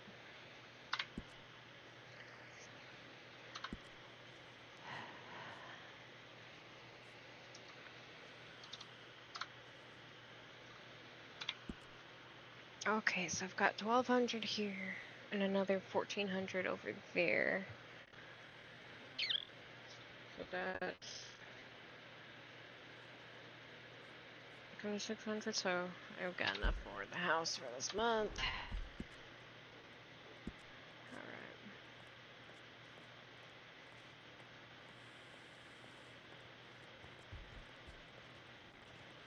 Hello, sis. Hello.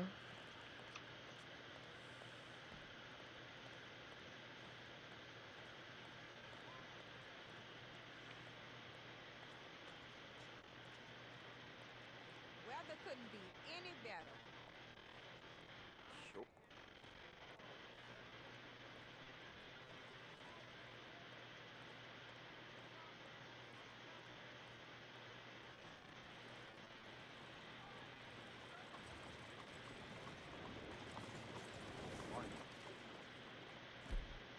Oh.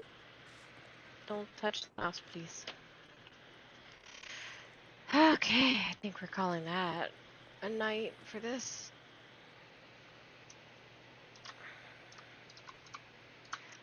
Oh god, that was horrifying.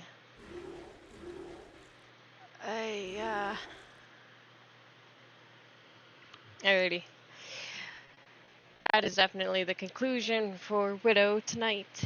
I've got a little one who's begging for my attention this whole time, and I should be giving it to him. He absolutely deserves it. He had to deal with 3 hours of Mama not being able to do nothing with him. So I'm gonna go put him to bed. We're gonna have a little bit of time together, but otherwise, we will see you guys the next time we're raging around. Have a good night. She's a husband serial killer, yeah, she's got a taste. Loves a fox and wolf and never out of place. With a smile so sweet, she'll lure you in, but underneath she's got a hunger deep within. She's the queen of the night, a lady of the hunt, with a heart so wild and a soul so blunt. She'll love you like no other, and she'll make you disappear. Oh, watch out, boys, 'cause she's the one to fear. Raised by Cherokees and the Skinner brothers too. She learned their ways and she's got nothing to lose. It's a heart with a vengeance burning bright. She'll take them down, she'll make it right. She's the queen.